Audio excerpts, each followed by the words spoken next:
¿Qué fue lo más bonito y lo más duro de llegar a India a tus 14 años? Sin darnos cuenta, todos nos sentimos muy orgullosos y muy libres, ¿cierto? Pero en verdad, todos estamos siguiendo un patrón de algo que nos han dicho. ¿Cómo se ve el miedo desde tu perspectiva espiritual? Tenemos que aprender el arte de tomar y dar, continuamente, tomar y dar. Si solo tomamos, definitivamente no va a haber balance en el mundo y eso es lo que está pasando hoy en día, que todo el mundo toma. ¿Qué postura tienes sobre la sexualidad desde la espiritualidad? Con cada acción nosotros tenemos la capacidad de elevar nuestra conciencia o degradar nuestra conciencia. El sexo es igual.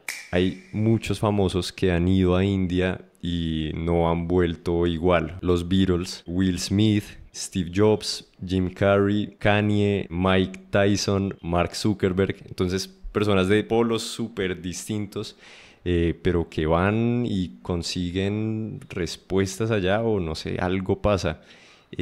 ¿Tú qué crees que es lo que pasa?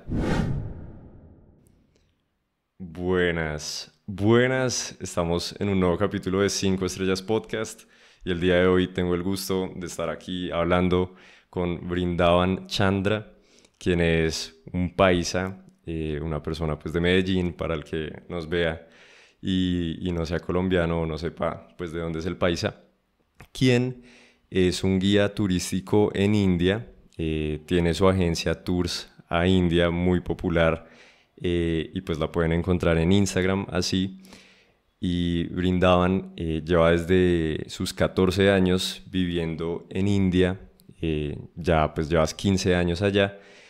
Y algo muy llamativo es que duraste 12 años viviendo en un ashram, lo que es un monasterio, tema del cual hablaremos ahorita. También estudiaste y practicas el kirtan, que pues es esta serie de mantras y meditación, también combinado con música, que bueno, ahorita tú explicarás mejor. Y pues a través de esta práctica o disciplina has viajado por más de 30 países, pues mostrando lo que sabes hacer. Entonces, bueno, la idea es que hablemos un poquito de espiritualidad, de la cultura de la India y de tu historia. Entonces, pues, bienvenido a 5 Estrellas Podcast, Brindavan. No, muchas gracias, Juan, por invitarme. Siempre es muy bonito poder compartir las experiencias de vida y toda la sabiduría que viene por acá. Así que muy agradecido de que me tengas en tu espacio. Sí, no, realmente pues es un tema genial y qué fortuna poder contar contigo, porque pues dando un poquito de contexto previo, te llego a conocer porque mi mamá hizo un viaje a la India, del cual tú fuiste el guía y pues quedó enamorada de la cultura del país y pues de cómo llevaste a cabo todo el viaje. Entonces pues la espiritualidad en algún momento de mi vida, ahorita no tanto, pero cobró una importancia gigante, que fue cuando en 2020 me diagnostican una leucemia. Y ahí, digamos que tuve un choque muy fuerte ante la posible finitud de mi vida. Entonces ahí empecé a leer bastante de budismo, del no apego y pues de esos temas, pues ante sí, la posibilidad de perder lo más preciado que pues era la posibilidad de existir. Y curiosamente, en esos tiempos fue cuando más paz tuve en mi vida y mucha felicidad. Luego fue pasando el tiempo y pues afortunadamente todo salió bien y pues estoy bien, pero vuelven otro tipo de preocupaciones que en ese momento cuando estaba más conectado con ese lado espiritual no tenía. ¿Y por qué ahora ya no estás tan conectado con lo espiritual? No, me vendí al mundo, al- hasta a todo lo mundano, a lo carnal. No, mentira. Pero sí, no sé, no se conecta igual ahora, no sé. Claro. Sí. Entonces, pues, lo primero que quisiera arrancar, o bueno, quisiera empezar preguntándote, es, entiendo que tu infancia igual estuviste aquí en Colombia. Entonces quiero saber un poquito de qué tal fue para ti la infancia por acá. Bueno, sí, yo nací en Medellín, como tú decías al inicio, paisa, que llaman. En Colombia, mi familia toda es de Colombia, mi mamá es de Bogotá, mi papá es de Medellín y crecí y nací allí, eh, pero fue mi historia es un poco diferente, digamos, a la de un niño colombiano normal, porque mis papás ya viajaban a India desde hace muchos años, conocían sobre el yoga, sobre muchas cultura y sabiduría de la India. Entonces esto hizo, de hecho, así fue como ellos se conocieron también y como en todo este mundo del yoga. Entonces ya cuando nosotros nacimos, es decir, mis hermanas y yo, entonces crecimos, digamos, en una crianza donde se inculcaban muchos valores de acá de India. Eh, Cosas como el vegetarianismo, la dieta, por ejemplo, siempre yo nunca probé carne, o nunca he probado carne. Ciertos tipos de meditaciones, técnicas de yoga, ciertas cosas que normalmente un niño a esa edad pues no está aprendiendo. Entonces eso fue bastante útil. Al mismo tiempo, igual por el otro lado, digamos que ellos eran muy abiertos, ¿no? Entonces eran ciertas prácticas, pero eran como hábitos de vida, más que estar practicando algo en específico. Entonces, por el otro lado, la vida también era muy normal porque era un estudio regular, en un colegio normal, y eso también hizo que puede ser bastante normal, pero al tiempo fue lo que muy pronto me hizo a mí sentir el llamado de que yo busco algo más. Es decir, como que no me sentía muy a gusto con la vida cotidiana de un niño del colegio, las tareas, regresar a la casa y sobre todo seguir aprendiendo cosas por las cuales yo no tenía nada de interés. Entonces, más o menos esa fue mi niñez. De hecho, mis papás en Medellín tienen un lugar de yoga, una tienda de la India. Entonces, todo era como muy relacionado, eh, tanto en la parte espiritual como inclusive en la parte comercial. Siempre tenemos un estudio yoga y todo era en medio, alrededor de eso. Entonces, yo iba a clases de yoga desde pequeño. Entonces, siempre fue como un mix de los dos, pero siempre un llamado grande hacia aprender más sobre esa cultura con la que yo crecí, que yo obviamente entre más empecé a tener conciencia, empecé a notar, bueno, esto es muy diferente y me gusta y quiero aprender más. ¿Y ellos de dónde tuvieron esa influencia de India? ¿Y pues, por qué les gustó tanto?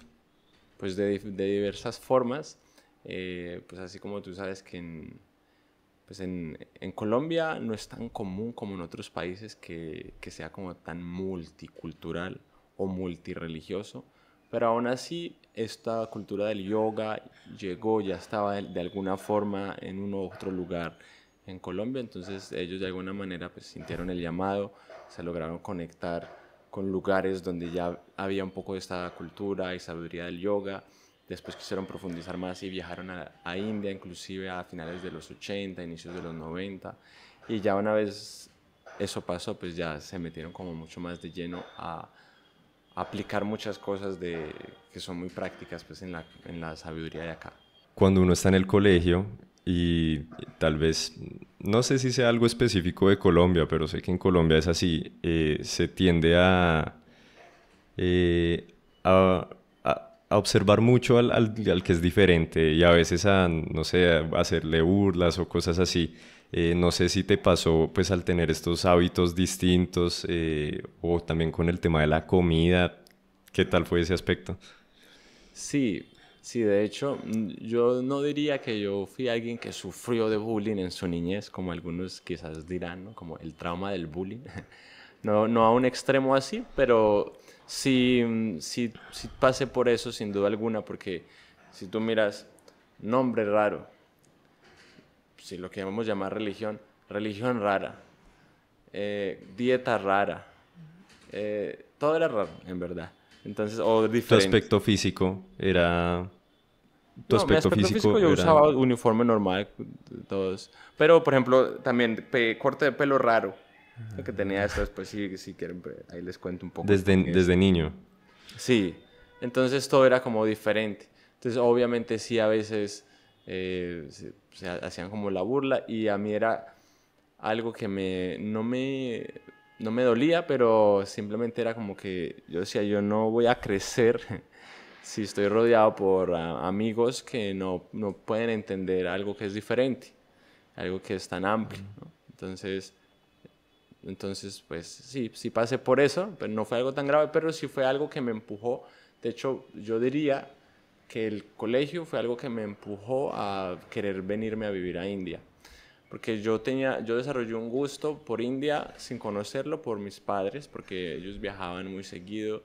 Cuando estaba creciendo más y principalmente mi mamá incluso empezó a viajar más seguido y cada vez que ella llegaba, llegaba con regalos, llegaba con historias, llegaba feliz y contando y que la India y esto, lo otro. Entonces yo era como, uy, quiero ir allá. Después mi hermana mayor se fue a vivir y bueno, la hermana mayor que está viviendo allá y está feliz y está aprendiendo esto y está aprendiendo lo otro.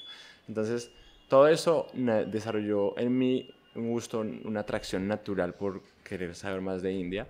Y al mismo tiempo, mientras iba desarrollando ese gusto, al mismo tiempo iba desarrollando un no gusto, ¿cómo se dice? Un rechazo al colegio y a a los hábitos normales, sobre todo cuando pasé a secundaria, sentí como un cambio muy grande. Primaria era como mucho más tranqui, niños, casi inocentes, pero Ujú. secundaria ya eran drogas, sexo, eh, era un colegio gigante, entonces habían, ¿cómo se dice? Como cuando se armaba desorden, tenía que llegar hasta la policía y tiraban granadas, parecía casi una universidad. Entonces era Wow, bien loco y yo dije, ok. wow, ¿es esto donde quiero estar? En un mundo de drogas y donde todo el mundo no quiero y no soy pues el little Buda iluminado que va a venir aquí a iluminar a todos, no, uno lo que generalmente pasa es que pues si uno con quien estás, uno se arrastra, ¿no? Sí, Claro, es la influencia. Entonces yo dije, no, yo necesito alejarme de esto y ir más para lo que yo quiero. Entonces fue como una mezcla de los dos. ya. Pero entonces no sentías esa necesidad de encajar, sino que igual estabas muy convencido de lo que creías.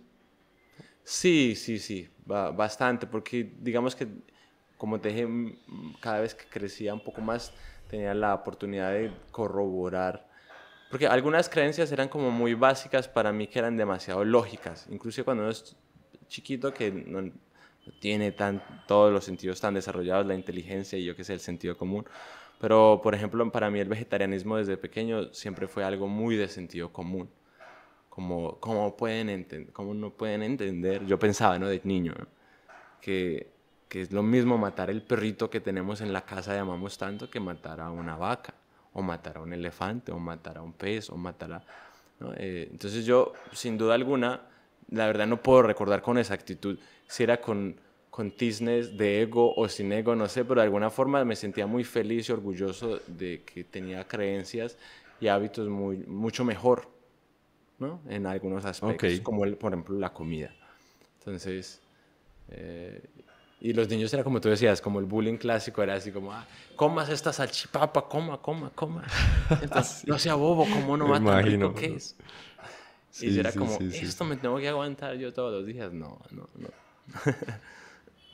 Ok, bueno, interesante. Bueno, entonces dices que ahorita tus papás tienen un estudio de yoga aquí en Medellín Sí, y tú tienes una hermana. sí, tengo dos hermanas, bueno, tengo cuatro hermanas en verdad. Crecí con dos hermanas, una que está en Australia y una que está en Colombia. O sea, los demás, una está viviendo en Australia, es profe de yoga, y los demás hermanos viven en Colombia. Ok, y tus papás igual se quedaron en Colombia entonces. No, ahora mi mamá se vino a vivir acá a la India también.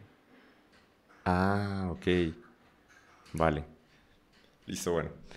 Em, Dentro de esas prácticas que ustedes tenían en su casa, ¿qué otras prácticas eran como el diario vivir en su familia? Bueno, una era sin duda el vegetarianismo, eh, otra práctica era eh, la meditación en un altar, otra era como el yoga. Eh, yoga significa, yoga es algo muy amplio en verdad, porque pues en Occidente conocemos muy poco de yoga. Lo clásico que se conoce también se practicaba, que era como las asanas o los ejercicios físicos del yoga, los pranayamas, los ejercicios de respiración del yoga, o la meditación, o los mantras. Y entonces todo eso se tenía, pero era más porque justamente, si ahorita tocamos un poquito sobre ese tema, va muy relacionado con que no son necesariamente tantos rituales externos, pero es más bien un entendimiento o una perspectiva de la vida muy diferente, donde se tienen prioridades y muchos aspectos importantes donde uno concibe ciertas cosas del mundo diferente. Entonces, algunos rituales externos, sí, como la meditación, el yoga principalmente, y ya de resto era como muchos aspectos filosóficos que uno iba aprendiendo. Ok. ¿Y era encajado en alguna religión particular? No, justamente eso era como lo bonito y eso es una de las cosas que a mí más me gusta de acá de India, que India la llaman la casa de las religiones. ¿No? ¿Y por qué es la casa de las religiones? Porque me atrevería a decir que es el único lugar en el cual hay un lugar para todas las religiones, todas las tradiciones se pueden albergar sin ser juzgadas, sin ser atacadas, sin ser burladas, porque algo bonito de la cultura de India, y lo hemos visto a través de la historia del mundo, es que es una, si lo llamamos religión, tradición o creencia muy pacífica, la cual no, digamos que esto de las religiones surgió mucho después. Esto de las religiones surgió mucho después, donde eh, las personas empezaron a querer encajar en una institución ciertas creencias, pero en verdad en India nunca era como que yo soy de una religión en específico, ¿no? Yo soy, simplemente es la naturalidad de mi ser, de mi alma, y eso es en lo que yo creo. Entonces, nunca hubo esto de conversión, por ejemplo, que había en otras religiones, la conversión. Ujú. Y más bien cuando llegaban otras tradiciones aquí a la India, pues eran todas muy aceptadas, como el Islam, como el cristianismo, como los judíos. Todos ellos tuvieron un lugar aquí y hasta la fecha, pues es un lugar donde es muy multicultural, muy multireligioso. Entonces, no, todo esto para decir que, digamos, desde la casa, nunca era como, bueno, tú eres de esta religión.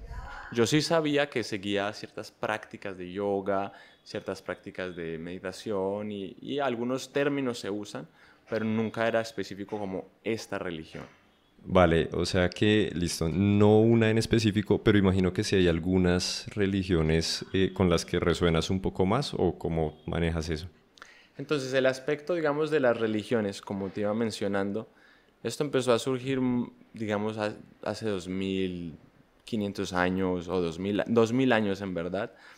Eh, yo resueno, digamos, con ciertas filosofías, ciertas creencias. Lo que pasa es que justamente, y esto es necesario mencionarlo, porque si yo quiero dar una respuesta corta y rápida, pues yo te puedo decir, no, resueno mucho con el budismo, resueno mucho con el hinduismo, ¿cierto? Pero aquí no estaría haciendo algo no tan bueno, que es no poder explicar el contexto más allá que hay de eso, que es donde literalmente aquí no es como hinduismo, ¿cierto? Digamos, los que son realmente hinduistas, por decirlo así, nunca se van a llamar hinduistas. Que hay, por ejemplo, un concepto que se llama Sanatan Dharma, que significa el deber constitucional del alma, naturalmente. Digamos, si tú eres un alma, entonces todos somos almas, ¿cierto? Si alguien, obviamente alguien que no es ateo, que no cree algo más allá de la materia y cree que existe todo este aspecto espiritual, entonces uno dice está el alma. Y todos como almas, pues somos iguales. Ya después todo lo demás son etiquetas. Y como almas tenemos una función, tenemos que aprender ciertas cosas en este mundo, de por qué estamos aquí, qué pasa después de que nos morimos, cuál es nuestra función, nuestra relación con el mundo, nuestra relación con nuestro origen. Y todo eso no se encaja en una religión, sino que se encaja en, tú eres un alma y tú vienes con un manual de funcionamiento, así como si compras un computador o algo, un electrodoméstico y te viene con un manual. Algo así, digamos, nosotros venimos con ciertas funciones y un conocimiento que uno debe adquirir para saber cómo vivir en la vida. más que cómo seguir una religión. De hecho, aquí dicen algo muy bonito con lo que resuena, es como la espiritualidad o los deberes naturales del alma nos unen a todos, porque es todo por igual, pero las religiones más bien nos dividen, ¿no? Entonces, yo Ok, nunca he sido como muy a favor de decir, bueno, yo soy de esta religión o esta era otra religión, sino que algo más amplio. listo, listo, listo. Como más unificador entonces lo que tú buscas o en lo que tú crees. Mm, le- digamos, volviendo al tema de tus papás, cuando empezaron a adoptar estas prácticas y esta cultura, ¿ellos eran juzgados también por sus cercanos, como, uy, qué les pasó o algo así? ¿No? Bueno, yo no tengo tantos detalles, pero no, sí sé de mi papá que no, la historia de mi papá es un poco larga, pero en resumen, en realidad no, porque de él no supieron mucho, ¿verdad? Porque él se fue en un pueblo pequeño en Antioquia, de donde era, y ya no supieron mucho de él, entonces en realidad lo vieron fue mucho después, donde ya estaba con todo esto, y en verdad fue más normal. Lo mismo con mi Ok, mamá, tampoco fue algo así como muy fuerte. ok, vale. Lo pregunto porque aquí en Colombia es muy fuerte el tema pues, religioso, ¿no? Y en esa época de pronto un poquito más en, pues, no sé, el catolicismo tradicionalmente. Claro. ¿Tú eres de alguna Mm. religión en particular? De base yo soy católico en el Ok. papel, pero en lo práctico no soy, no, sí, no es que la practique en mi cotidianidad, sí tengo mi espiritualidad y pues cierto tema ahí en el que procuro pues no descuidarlo, pero como te decía, no estoy tan, como tan enfocado en eso como antes, entonces pues Mm. viene bien este episodio como para un llamado de atención. Sí, sí, sí. Eh, ¿Qué fue lo más bonito y lo más duro de llegar a India a tus 14 años? Bueno, lo más bonito, siempre recuerdo que para mí fue como volver a casa. Se sentía muy natural, muy compatible, como que hizo así cuando uno hace el clic, así como, súper bien, porque esos sentimientos que a veces tenía o cuando no me sentía que encajaba en Occidente, justamente fue todo lo opuesto acá, porque aquí ya todos tenían nombre raro, acá ya todos tenían creencias raras, acá ya todos tenían peinados raros, acá ya todos tenían dietas raras, ¿cierto? India es el país más vegetariano del mundo. Entonces era como que, wow, yo dije, yo por qué no estaba aquí antes, este era como... Y ahí, eso fue como lo primero, mi primera impresión fue como algo donde, bueno, aquí me siento que encajo, ¿cierto? Uno siempre busca como un poco encajar. Entonces en ese momento mi primera impresión fue como, bueno, aquí encajo más. Y eso fue lo primero. Ahora, negativo, dices buena y mala impresión.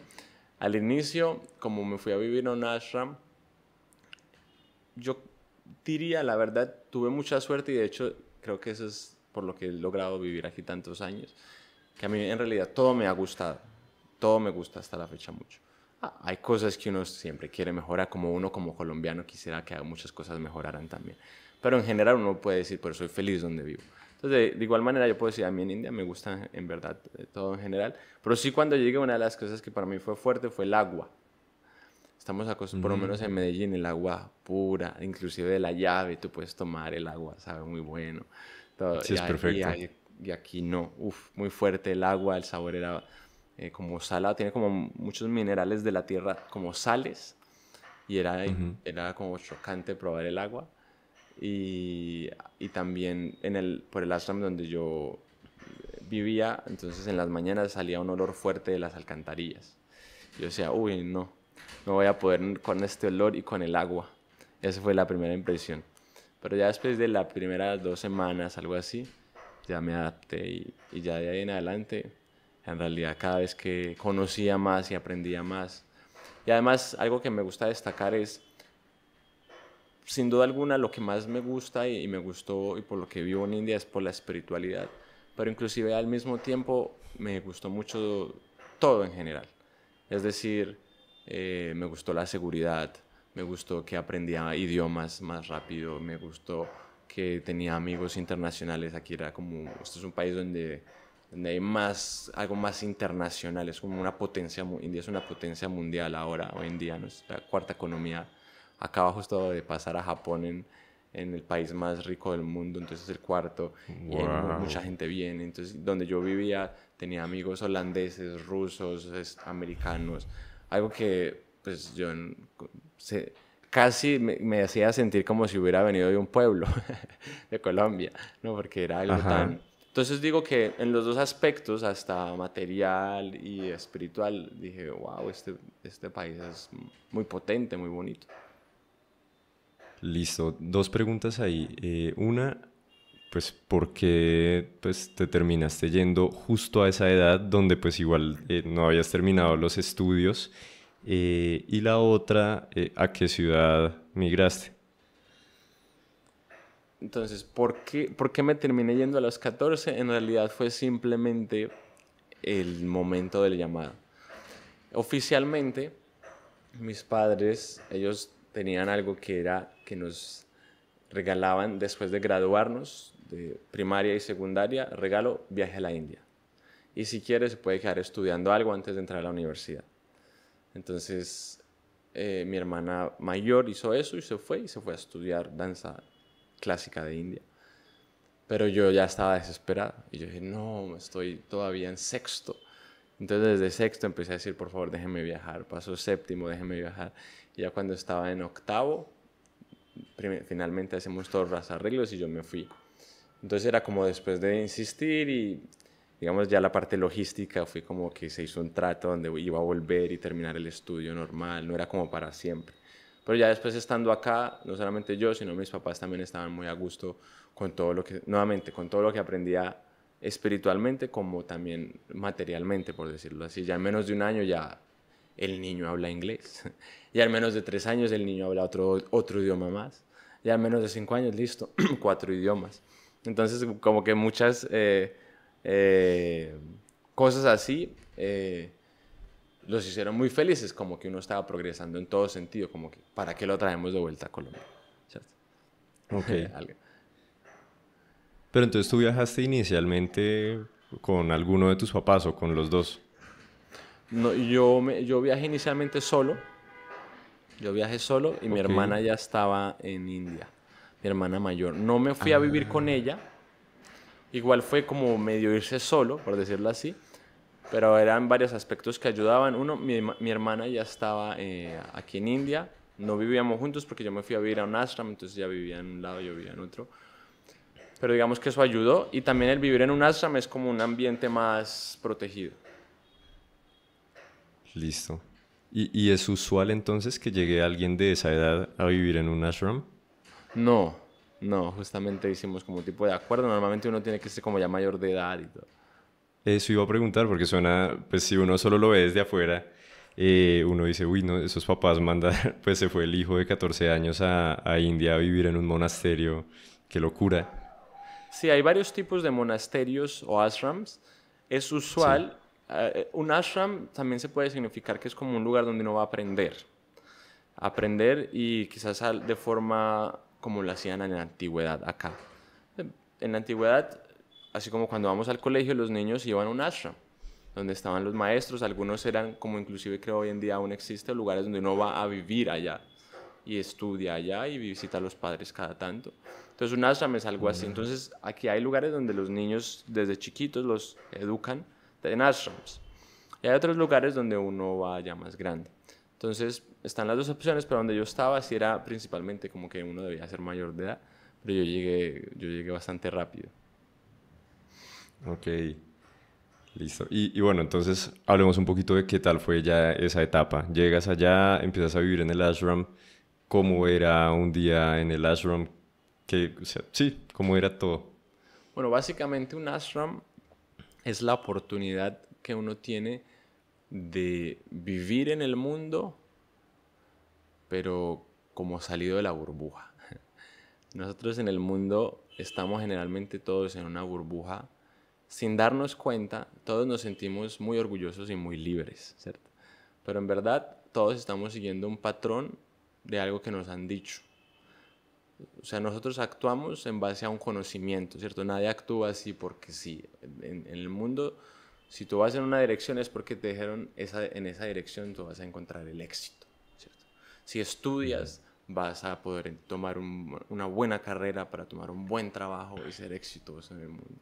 Entonces, todos, sin darnos cuenta o dándonos cuenta, la mayoría es muy inconsciente, simplemente estamos en automático siguiendo lo que el mundo dice. Entonces, una vida normal es nacer, estudiar, trabajar, hacer dinero, hacer familia, y esa es la felicidad, ¿cierto? Entonces, lo que yo explico esto porque el ashram es la oportunidad de salirse un poquito de esto y observar, como, bueno, realmente es eso lo que es la vida humana, es para lo que existe la vida humana, o qué es lo que debo hacer. Entonces, el ashram es donde yo puedo salirme un poco. El ashram te ayuda a no tener que estar trabajando. Precisamente ashram hoy en día lo podemos comparar como con un voluntariado, ¿no? La gente a veces va a voluntariados para conseguir estadía gratis. El ashram no es voluntariado para estadía gratis, pero es para alguien que quiere profundizar en su aspecto espiritual de la vida. Entonces uno tiene prácticas desde la mañana, ¿cierto? Algunas prácticas son más ritualísticas y otras ya son bastante normales, pero empieza uno desde temprano en la mañana, 5 de la mañana, 4 de la mañana, y donde empieza uno con a veces canto de mantras, meditaciones, algunas como meditaciones en conjunto, otras meditaciones individuales, estudio literal de los Vedas. Los Vedas son como, después les puedo dar en detalle como la importancia de los Vedas en India, y estudiamos esto. Ya durante el día teníamos diferentes actividades. Así como hoy en día, pues cada uno, no sé tú o la gente en general, trabaja 8 horas o tiene un trabajo en lo cual dedica su vida, pues uno en el ashram, en vez de trabajar con un propósito egoísta o simplemente para el beneficio de uno, entonces uno ya trabaja como uno con una conciencia de no, yo entrego los resultados de mis actividades. Entonces estoy, en otras palabras, como contribuyendo al ashram, y en la tarde uno volvía a tener más actividades de rituales, de meditación. Entonces era como desde la mañana hasta la tarde esas actividades, y en el medio diferentes actividades según tus habilidades. Entonces si alguien llegaba al ashram, alguien que era pintor, pues lo ocupaban en algo de pintura, pero algo relacionado con lo espiritual. Si llegaba alguien que era buen músico, listo, iba a liderar el canto de los mantras. Si llegaba alguien que hablaba muchos idiomas, listo, le iba a recibir a los diferentes invitados internacionales que venían al ashram, y así. Entonces, eso era más o menos como lo que era una vida de ashram, y lo que te decía era muy, para mí era también muy emocionante porque conocías muchas personas, ¿cierto? De diferentes países y todo. Ok, y en tu caso, ¿tú en qué eras bueno? Nada, no, mentiras. Yo me empecé, yo me fui volviendo bueno en cosas. Yo llegué con la inclinación grande, y fue una de las razones principales para irme a India. De hecho, yo tenía dos personas que yo admiraba mucho en el mundo de la música o del kirtan. Y yo quería ir a la India a aprender kirtan, aprender el canto de mantras y la música clásica de India. Entonces yo desde que me fui, justamente hoy estaba aquí organizando la biblioteca y encontré uno de mis cuadernos antiguos de hace 15 años donde inmediatamente llegué y empecé a estudiar música. Entonces ese fue mi propósito principal. De hecho, ni siquiera el ashram donde yo vivía era un ashram donde yo podía aprender esto. Entonces, pero conseguí profesores particulares y empecé a estudiar música. Entonces esa fue como una de mis primeras funciones, donde contribuía bastante a través de la música, del canto de los mantras, y después ya también, bueno, con el tema de idiomas. Vale, ¿sabes cuáles idiomas? Pues yo aquí aprendí inglés, hindi y un poco de bengalí. Bengalí es como Bengalí. el idioma que hablan en Bangladesh y en una parte de India, en Calcuta. Es uno de los idiomas también más hablados en el mundo, porque pues no más Bangladesh ya tiene como 300 millones de personas. Y toda esa parte de India también son unos cuantos cientos de millones. Entonces, aquí en la ciudad donde yo vivo, hablan los dos idiomas, hindi y bengalí. Entonces, hindi es el idioma principal, pero bengalí por escucharlo y por temas prácticos uno también lo aprende un poco. Vale. O sea, en síntesis, al final, digamos, no terminaste la educación occidental de terminar el colegio, sino que te fuiste, pues, con tu sueño para allá. Exactamente, y el plan inicial era terminar todo, pero ya después de no estar aquí tan metido en todo, uno dice, no, ya no necesito, ya Ya, con lo que estoy aprendiendo y con esto es más que suficiente. wow, espectacular. Y a grandes rasgos, ¿qué opinión tienes de la música occidental versus la música de allá? Muy buena pregunta. Bueno, yo soy muy amante de la música en general, es de las cosas que más me gusta, lo disfruto mucho. Sin duda alguna, pues, muchos de los gustos que tenemos son adquiridos y yo pues desde pequeño adquirí mucho el gusto de la música más del estilo de acá y sobre todo como de la parte del kirtan, entonces es lo que más escucho. Eh, no soy gran conocedor de la música occidental, pero obviamente como amante de la música en general, que sí conozco hasta cierto grado. Y diría simplemente es diferente. Y algo que destaco de la música de acá es que va muy conectado con la espiritualidad. Entonces, cuando empezamos a hablar de las melodías que acá llaman ragas, cuando empezamos a hablar de los sonidos, tambores y percusión que aquí llaman talas, entonces todo eso tiene un contexto espiritual donde el arte, finalmente, el propósito del arte era ofrecerlo a Dios, ofrecerlo a la divinidad. Era una ofrenda porque digamos que acá tiene el concepto que toda habilidad, toda arte cumple su verdadero propósito cuando es ofrecido, ¿cierto? Cuando es como realmente se usa como una ofrenda. Cuando tú tienes una habilidad muy grande, haz de cuenta que tú tenías una habilidad muy grande, pero tú la utilizas solo para tus deseos egoístas, o algunos peor aún, para dañar a otros.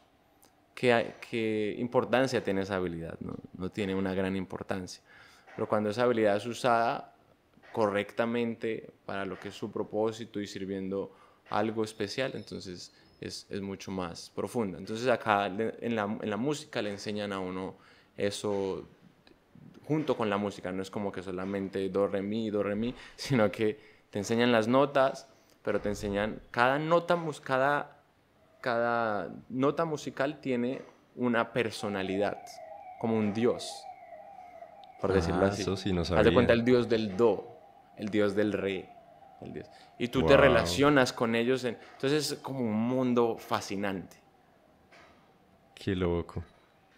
Ahorita hablabas de que si uno hace, pues, no sé, su arte con fines egoístas, pues que no va a tener ese impacto tan grande. Pues más o menos así. Y lo dices egoísta y de pronto eso suena un poquito chocante. De pronto cualquier persona lo escucha y dice, ah, no, pues yo no lo hago con un fin egoísta, pues es lo que sé hacer y lo saco al mundo, pero de pronto es, sí, todo aquello que se hace para, de pronto sí, enaltecerse a uno o mostrar que uno sabe algo sin un mayor propósito, pues ya puede ser catalogado como algo egoísta, ¿no? Pues a ver, es un tema muy interesante. Si analizamos a profundidad, uno de los problemas en la sociedad en general es que todo el mundo solamente quiere tomar. Aquí en India tiene un concepto muy hermoso que se llama el concepto de esta vida es para el yagya. Yagya significa como una ofrenda. Yagya también, de hecho la palabra es más conocida por la mayoría de personas como una ceremonia de fuego. Porque en las ceremonias de fuego tú ofreces granos, ofreces diferentes elementos. Pero en realidad la palabra yagya tiene un concepto muy amplio donde es que tú todo lo ofreces. Entonces, ¿qué digo yo que es el problema de este mundo? Imagínate que todo el mundo quiere tomar, entonces hoy tenemos el problema que quieren explotar los recursos sin importar. Por ejemplo, eso podríamos decir es una mentalidad egoísta dañina, donde no me importa qué impacto tiene y daño. Entonces, aquí lo explican como que nosotros tenemos un derecho, todos reclamamos, tenemos este derecho, pero junto con el derecho innato viene un deber. Entonces nosotros tenemos que ser muy conscientes. En otras palabras, tenemos que aprender el arte de tomar y dar continuamente, tomar y dar. Si solo tomamos, definitivamente no va a haber balance en el mundo y eso es lo que está pasando hoy en día, que todo el mundo toma y no cumple con su dharma, con su yagya de dar. Entonces, por ejemplo, yo puedo decir, yo tengo el derecho a respirar, tengo el derecho a la vida, a respirar. Entonces, ¿cuál es mi responsabilidad? Pues no contaminar el aire, ¿cierto? Si contamino el aire, entonces ya no está mi derecho ahí, ¿no? o tengo derecho a muchas cosas, podemos dar ejemplo, pero no estamos siempre dando. Entonces, aquí se enseña mucho el servir, ¿cierto? El que mi vida es para el servicio y yo no soy solamente el merecedor y yo merezco esto, pero yo quiero ofrecer y yo quiero ofrecer y este cuerpo mío, esta vida mía es una ofrenda. Imagínate que todos viviéramos con esa mentalidad, pues es todo mucho más armonioso. Imagínate que todos vivimos de la forma contraria, que es como estamos viviendo ahora. No, todo para mí, todo para mí. Entonces yo quiero plata y yo quiero estos recursos y yo quiero esto y yo quiero éxito y yo quiero, pero no estoy dispuesto a dar. Entonces ahí hay políticos corruptos que no cumplen su deber, pero sí quieren los frutos de lo que es su posición. Entonces aquí llaman así, queremos los frutos, pero no queremos actuar de acuerdo a nuestro servicio en el mundo. Entonces, eso lo aplicaba yo con el arte, porque aquí también son como muy rendidos en esa parte espiritual. Le dicen, incluso si yo tengo un arte, una habilidad, no es mía, ¿cierto? Esto es dado, ¿cierto? Esto es, y yo por lo tanto lo ofrendo, lo devuelvo. Entonces, es como un concepto muy armonioso que si uno lo aplica, pues aquí no vamos quizás a alargarnos tanto en esto, pero es un tema muy interesante porque son conceptos que realmente son fórmulas para la paz, decimos aquí. Son fórmulas para la paz, donde en la civilización antigua en India, cuando hablamos de los Vedas, por ejemplo, que es un tema muy interesante, los Vedas son los libros donde está todo, albergado todo este conocimiento. Allí se habla sobre, digamos, como en la civilización védica, es decir, una civilización que era regida por estos libros Vedas. Entonces, hubo un momento donde todos actuaban de acuerdo a lo que los Vedas recomendaban, y los Vedas obviamente recomendaban solo cosas que eran buenas para la sociedad, como eso que estoy mencionando, ¿no? El ofrecer las cosas, el crear, el siempre tener un balance, inclusive en el amor. Haz de cuenta, el amor justamente aquí le da un significado muy bonito al amor, que el amor aquí se llama prem, y uno de los significados de prem es dar. Entonces, amor no es solamente recibir. Hoy en día las relaciones a veces, ¿por qué se rompen? Porque, bueno, yo quiero ser tu novio o tu novia, pero entonces yo solamente quiero que tú me ames. Y quiero que me ames de esta forma. Y si no me amas de esta forma, entonces rompemos. Y imagínate, los dos llegan así. Sí, es Los como un dos llegan, listado de exigencias, ¿no? Chulea esto, chulea esto, chulea esto. entonces llegan los dos queriendo que yo quiero que tú me ames de esta forma.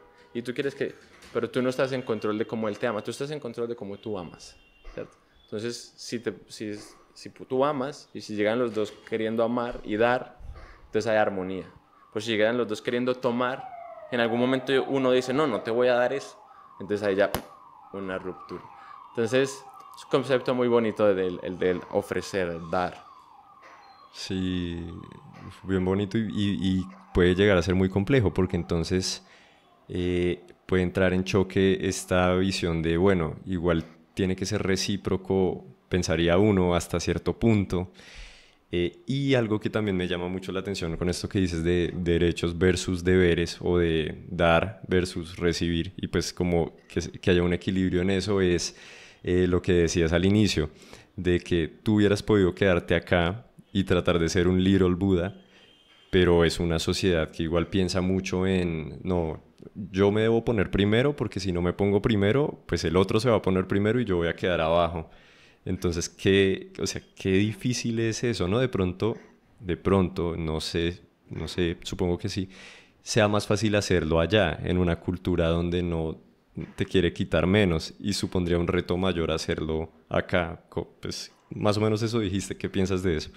Muy buena pregunta. Yo diría sí, pero principalmente no. En el sentido de que, porque el cambio es más interno. Obviamente, vivir en una sociedad donde va muy encaminada en una dirección específica que va en contra de lo que uno resuena, es muy difícil. Entonces, por eso mi primera respuesta es sí, es natural y yo recomiendo esto a todos.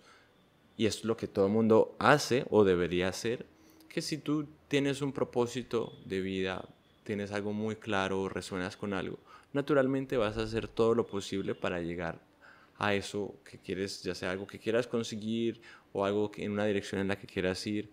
Entonces yo doy el ejemplo como quieres conseguir dinero, quieres volverte uno de los hombres más ricos del mundo.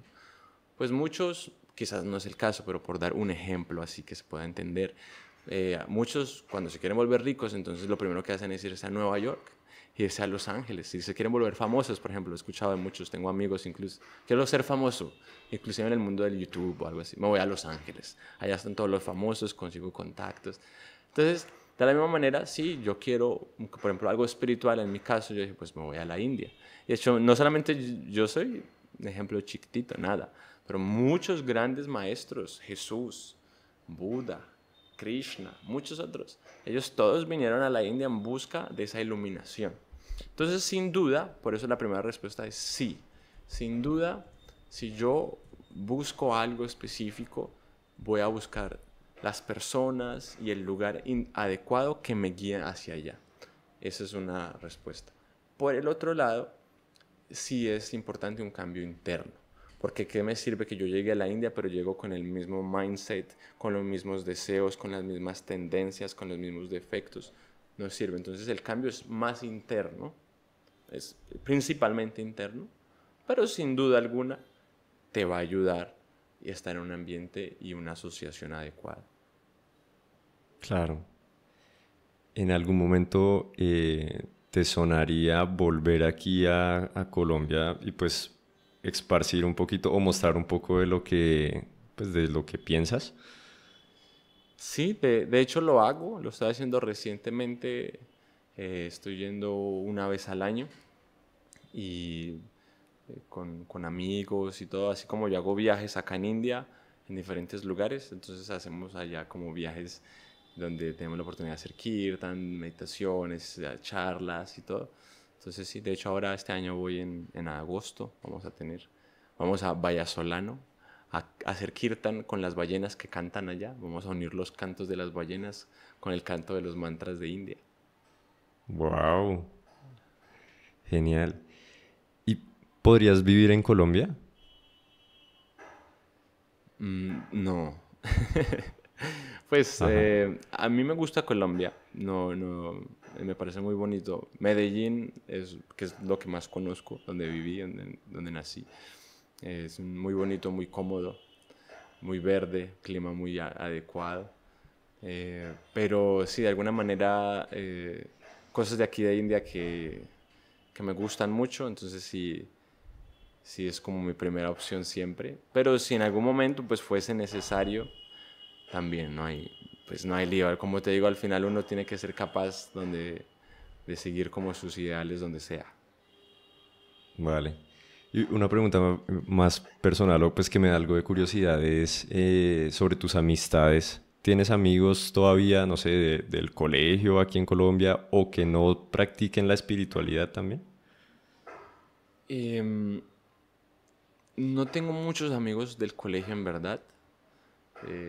Y eso que no muchos no está bien. No tengo no tengo amigos del colegio en verdad con los que hable continuamente. Y casi todos mis amigos sí son muy conectados con lo que yo hago, en verdad, la mayoría.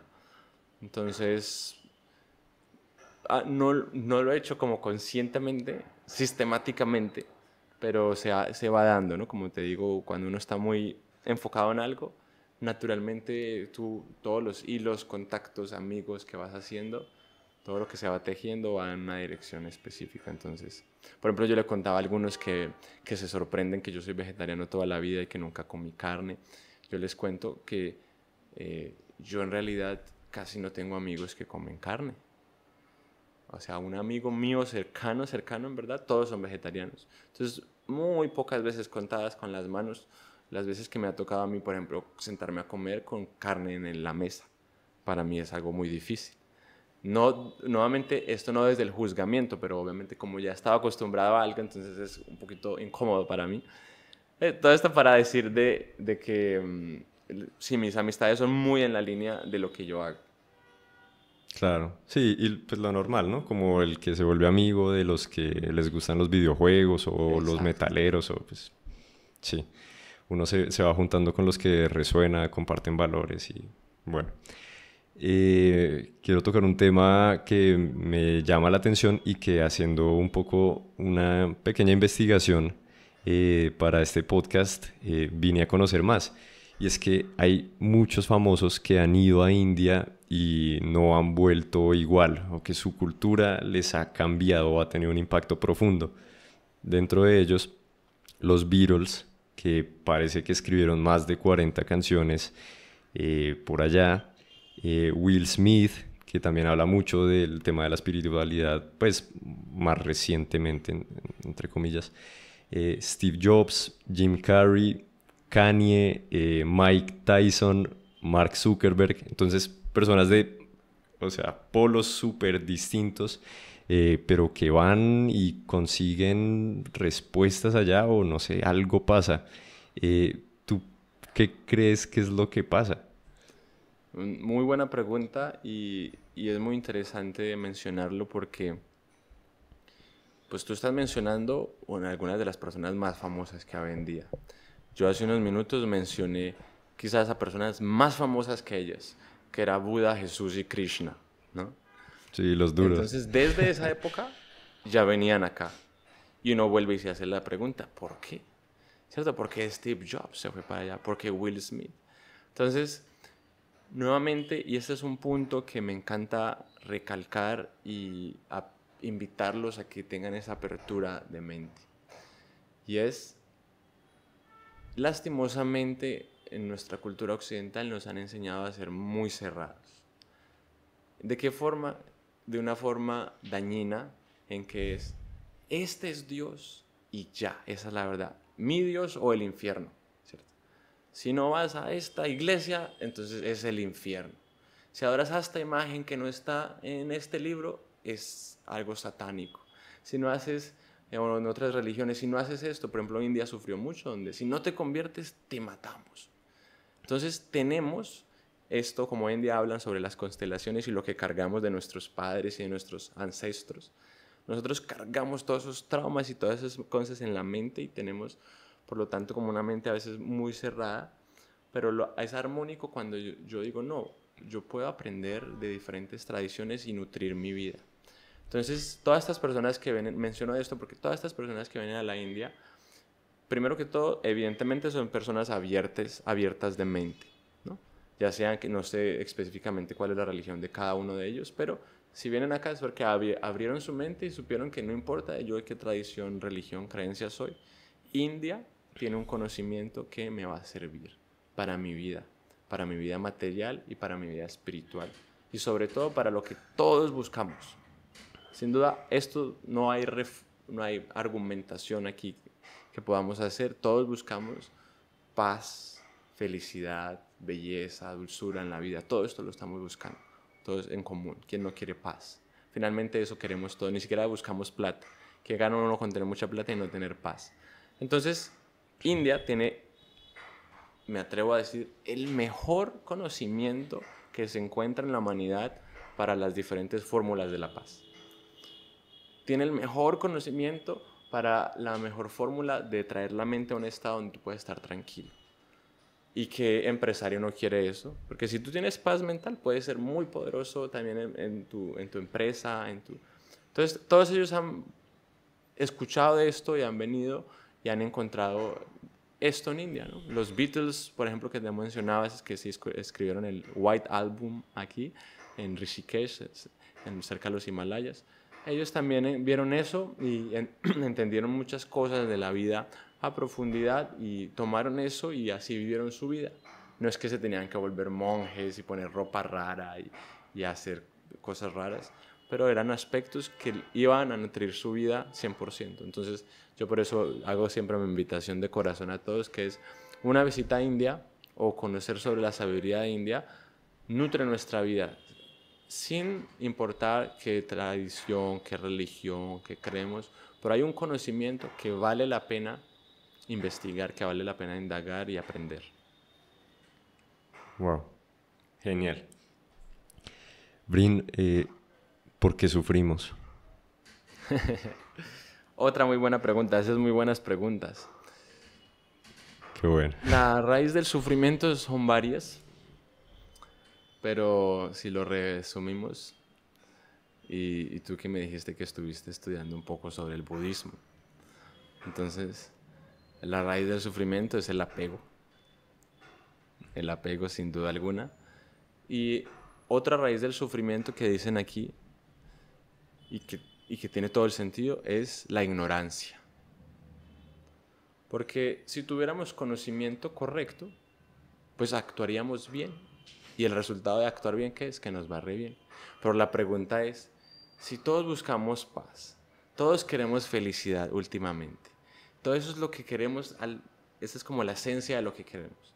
¿Por qué será que no lo encontramos? Sí, o por lo menos se va, lo encontramos un poquito y se va. Entonces, si no, nadie hace, por ejemplo, me imagino tú, si te hago una pregunta a ti, ¿tú has hecho alguna vez algo en tu vida conscientemente, queriendo que el resultado de eso que vas a hacer fuese sufrimiento? Nada, No. Ok, ahora la segunda pregunta. ¿Alguna vez has sufrido en tu vida? bastante. Entonces, imagínate. Esas respuestas a las preguntas que acaba de hacer es la respuesta que todos vamos a dar. Vienen sufrimientos, dicen los sufrimientos son adidaibak, adibhaudik y adhyatmik. Esto significa, hay sufrimientos que vienen dentro de nosotros, que nosotros mismos los causamos. Hay sufrimientos que otros nos los causan. Hay sufrimientos que la naturaleza misma los causa. Por ejemplo, tú mencionabas al inicio del podcast que a ti te diagnosticaron con leucemia. Uno podría decir, bueno, ay, yo no tomé ninguna decisión, ¿cierto? Es un sufrimiento que me llegó a mi vida. Pero hay todos esos tipos de sufrimientos, pero el principal sufrimiento se resume en el adhyatmic, el interno, ¿cierto? Que tenemos muchos deseos que no nos dejan en paz, que nos roban la tranquilidad. Entonces, es muy interesante ese tema porque imagínate, uno diría, entonces si todos vamos a responder lo mismo, que nunca hemos hecho nada conscientes para sufrir, eso lo podemos decir, pero sí sufrimos mucho en la vida. Entonces, ¿qué es lo que está mal en la ecuación? Si todo lo que yo hago es para no sufrir, pero estoy sufriendo, entonces algo estoy haciendo mal. Y eso es lo que necesitamos encontrar respuesta. Si uno realmente tiene un más mínimo, como dicen, más mínimo sentido común. Sentido común. Para uno poder vivir tranquilo. Vale. Y entonces tú crees que en gran parte se puede trabajar esto desde la no ignorancia. O sea, desde aprender Sin duda algo que no sin sabemos. duda alguna, el conocimiento es importante. Sin duda alguna, porque ¿qué precede la acción? El conocimiento, ¿cierto? Tú no vas a, para tú hacer este podcast, tuviste que saber cómo hacer todo lo técnico y si tú no tuvieras conocimiento, no puedes hacerlo. Entonces, para poder actuar bien, hay que tener primero un entendimiento adecuado. Entonces, sí, el conocimiento erradica la ignorancia y la ignorancia puede erradicar el sufrimiento. Con el conocimiento podemos erradicar la ignorancia, que la ignorancia es la ignorancia de tener deseos continuos en nuestra mente que nos roban la paz. Con el conocimiento podemos traer luz a nuestra vida, que vamos a tener los deseos adecuados. Con el conocimiento podemos traer luz a nuestra vida, que vamos a tener el discernimiento adecuado. Y con el conocimiento podemos traer luz a nuestra vida, que vamos a tener la inteligencia adecuada. Entonces, con discernimiento, con inteligencia, con deseos adecuados, nuestra vida va a cambiar mucho. Pero tenemos deseos que nos llevan en la dirección opuesta al sufrimiento. Ok. Bueno, te botaste toda una fórmula ahí que luego cuando me vea el episodio la voy a poner en 0.5 como para digerirla bien. Pero mira que pensé en la pregunta que me hiciste y creo que sí ha habido algún momento en que conscientemente he querido sufrir. Que fue alguna vez en que tenía algún sentimiento de culpa y sí sentía como no, o sea, merezco como el castigo por haber actuado así. Entonces... ¿Pero qué hiciste práctico para sufrir? Lo pudiste haber pensado. Y sin duda alguna podríamos decir que cuando uno está en un estado mental bastante afectado, por decir una depresión extrema, pues inclusive hay pensamientos suicidas, por ejemplo. Claro. Entonces, o hacerse duda, daño, o cortarse, exacto. Conductas autolesivas. Pero digamos que en lo general nadie hace algo conscientemente. ¿cierto? Como Claro, consciente es eso, de pronto uno está inconsciente, es esa lo que quieres decir. Sí, sí, y está bien, es válido igual tu ejemplo, pero inclusive, por ejemplo, yo por eso me podría ir al detalle como, bueno, ¿y qué hiciste? Al final uno casi nunca va a hacer algo, un accionar consciente de que voy a hacer esto porque quiero sufrir. Lo que le llamaríamos masoquismo, ¿no? Alguien que disfruta Sí, de sufrir. Eh, incluso ahí cambia, esto es toda una lógica muy, muy chévere. De hecho, hay una parte de los Vedas que se llama Nyaya, que es la lógica, donde en esta lógica, entonces ya la lógica cambia, porque ahí no es que tú estás buscando conscientemente sufrir, tú más bien estás en un estado de conciencia tan bajo que tu interpretación de la gratificación y de la felicidad es el sufrimiento. Pero tú no estás buscando sufrir, estás buscando disfrutar, pero tienes una tendencia muy baja de disfrutar. listo, listo, sí. Pues tiene sentido, digamos, si en ese momento yo sentía culpa, seguramente sentía que con ese auto castigo, digámoslo así, iba a lograr pues saldar la deuda y de pronto llegar a la paz. Bien, listo. Gracias por la asesoría. Otra pregunta así, contundente. ¿Cómo se ve el miedo desde tu perspectiva espiritual? Me gustan todas tus preguntas. El miedo. Aquí dicen algo muy interesante. Todos los temores en la vida finalmente nacen no podríamos decir nacen, quizás no está bien dicho, pero todos los temores finalmente se reducen al final del temor a la muerte. Todos los temores nacen del temor a la muerte. ¿Qué significa esto? En otras palabras, tenemos temor a la temporalidad. No queremos que nada se acabe. No queremos que este cuerpo se pare de existir. No queremos quedar pobres un día en la vida. Tengo temor de que me voy a quedar sin dinero. Tengo temor de que me voy a quedar sin salud. Tengo temor de que mi novia me va a dejar. Tengo temor de que no soy suficiente. Tengo temor de que soy esto. Hay muchos temores y esta sociedad, y muy buena pregunta, porque esta sociedad está llena de temores que no nos dejan actuar. Pero es un temor, a veces decimos como el temor a cómo me van a ver, ¿cierto? Entonces, para poder manejar esos temores, esos miedos, nuevamente, hay que traer la luz del conocimiento, del discernimiento. ¿Por qué el discernimiento? Porque cuando estamos en ignorancia, cuando estamos con la mente nublada por tantos deseos, no vemos las cosas tal cual son y eso nos crea miedos. Entonces es como, por ejemplo, que a ti te digan, a ver, un buen ejemplo, un helado. Haz de cuenta que tú cada vez que abrieras un helado, sufrieras y tuvieses temor de que el helado se va a derretir. ¿Tú qué le dirías a esa persona? Oye, Juan, el helado siempre se derrite. O sea, es que el helado se va a derretir. ¿Para qué sufres? ¿Para qué te da susto que elimina ese temor? No sufras por esto. Entonces aquí aplican lo mismo. Uno, porque le da miedo a la muerte, por ejemplo. Es que todos estamos yendo para allá. Es el mismo ejemplo del helado. Nos estamos derritiendo todos, poco a poco, ¿cierto? Entonces, ¿cuál es la confusión con que nos vamos a morir, ¿cierto? O el dinero, ¿cierto? Una de las características de este mundo es la temporalidad. Todo es temporal. Cada situación es temporal. Pero todos tenemos el miedo de que eso se acabe. Y todos queremos lo eterno. Y ahí es donde la espiritualidad entra en la vida, muy importante. Donde yo digo, mi instinto natural, nadie me lo tiene que enseñar, es que yo quiero la eternidad. Yo quiero todo lo que es eterno porque yo soy eterno. Tu cuerpo no, pero tú no eres el cuerpo, menos mal. Tú eres un alma. Entonces tú buscas esa eternidad y no te satisface nada que no sea eterno. Entonces el dinero viene y se va, los placeres de este mundo vienen y se van, pero ¿qué es esa felicidad, esa paz eterna que me puede llegar a mi vida? Eso es.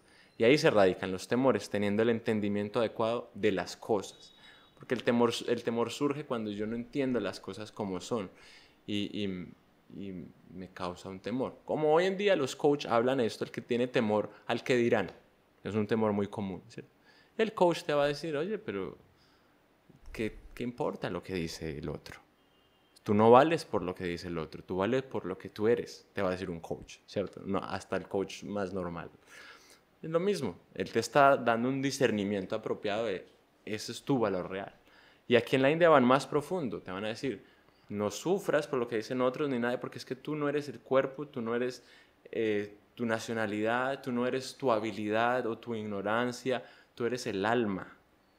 Y todas esas clasificaciones no son parte de ti, por lo tanto no temas, tú eres mucho más. Genial. Por eso yo creo que cuando me confrontó la vida con esta leucemia, eh, con el riesgo a perder lo más preciado que creemos que tenemos, que es la vida, llegó un momento en que yo, digamos que hice las paces, como bueno, ya, que pase lo que tenga que pasar. Y ahí, ¡pum!, paz, tranquilidad, solté. Y empecé a disfrutar lo que sí tenía en el momento presente.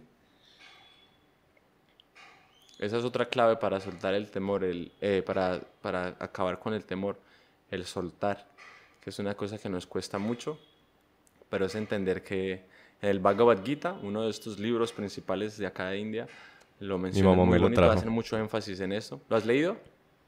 Mi mamá me lo trajo, lo tengo ahí. Ah, Pero me lo trajo en inglés. Y sé inglés, pero pero claro, la es muy espiritualidad filosófico. es más compleja. Sí, Mm. sí. Ahí hacen mucho énfasis en, te dicen, tú tienes derecho al actuar, pero no tienes derecho a los frutos de la acción. Y uno queda como, uff, ¿cómo así? Tenemos derecho al actuar, pero no a los frutos. En otras palabras, nuevamente, lógica común, lo que te pasó en tu vida. ¿De qué te sirve preocuparte? Tienes derecho a actuar, ve al hospital, trata tu enfermedad, trata esto, trata lo otro. Pero el resultado, tú no tienes derecho sobre el resultado. Si es bien o si es mal, no hay Claro. ninguna jurisdicción sobre eso, por lo tanto no te apegues al resultado, porque el apego al resultado que causa sufrimiento, porque si el resultado no viene como yo lo esperaba, pues voy a sufrir. Entonces ahí lo habla muy bonito y entonces invitan a uno a actuar en la vida constantemente sin estar apegado al resultado. Entonces dicen, en las palabras del Bhagavad Gita lo hacen así, tienes derecho al actuar, pero no tienes derecho al resultado. Y si tú analizas tu vida a lo largo de toda tu vida, vas a ver que nunca tuviste control de los resultados. Tuviste control de la acción, pero el resultado. Incluso si una vez, o dos, o tres, todo salió como querías, tampoco estaba bajo tu control. Siempre hay como uno dice, aquí lo explican muy, muy lógico, te dicen, tú te comes ahora una manzana. Tú no tienes control cómo esa manzana va a actuar en tu estómago, ni siquiera eso. Puede que una manzana que te comiste hoy te dio fuerza. Puede que otro día te comiste una manzana y te mandó al hospital. Ujú. Buenísimo, buenísimo. Bueno, Brin, ¿qué es el ego? El ego. El ego es uno de los componentes de nuestro cuerpo sutil. ¿Okay? Nosotros aquí lo llamamos el ahamkara o la identificación de lo que yo soy. Nadie en el mundo puede vivir sin el ahamkara. Nadie en el mundo puede vivir sin el ego, sin la identificación de que yo soy algo. Entonces, es muy importante. Pero el ego, puede haber un ego nublado y un ego real. Me puedo identificar con lo que no soy o me puedo identificar con lo que soy verdaderamente. Entonces, el ego aquí se explica como eso, como un doctor para ser doctor, ¿qué necesita? Necesita tener el ego de que yo soy un doctor. Si él pensara, no, yo soy descualificado, yo no sé nada, yo soy un niño de 3 años, entonces, ¿qué doctor te Ya. puede tratar así? No, él necesita el ego. Yo soy un doctor de 45 años experimentado y puedo actuar. Entonces el ego es eso que te hace actuar en la vida. Pero el problema es cuando mi ego está basado en falsas identificaciones. Entonces, haz de cuenta, hoy en día mi ego es mi cuerpo. ¿cierto? Digamos alguien que recibió el buen karma, como decimos acá, de tener un cuerpo muy bonito, ¿cierto? Entonces nació muy bonito y se identifica con su cuerpo hermoso.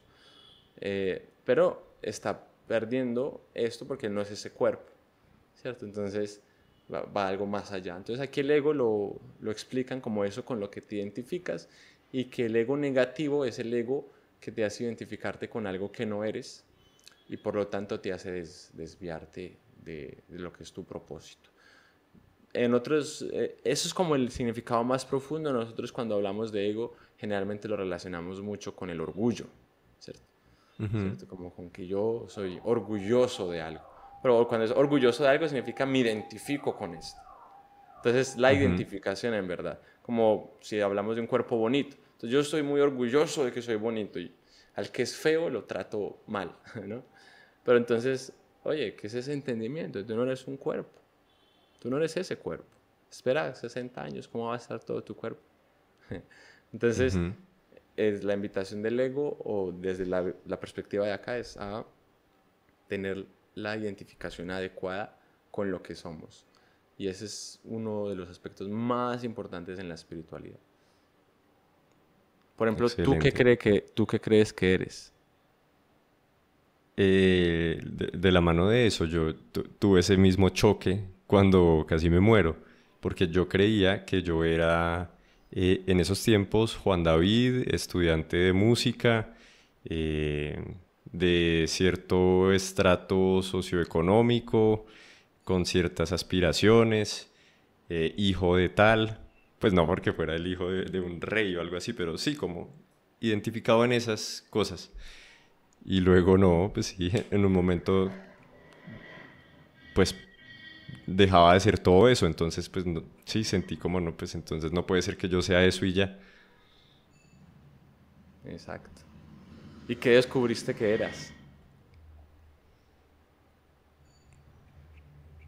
Pues listo, es más fácil decir que descubrí que no era, ¿no?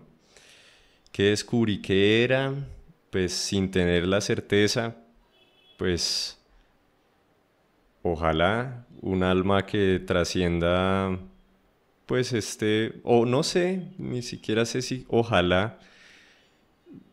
Creo que lo único que sé es que no soy,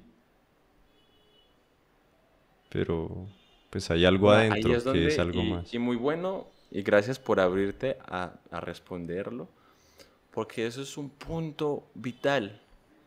Imagínate, eso es lo más importante en la vida.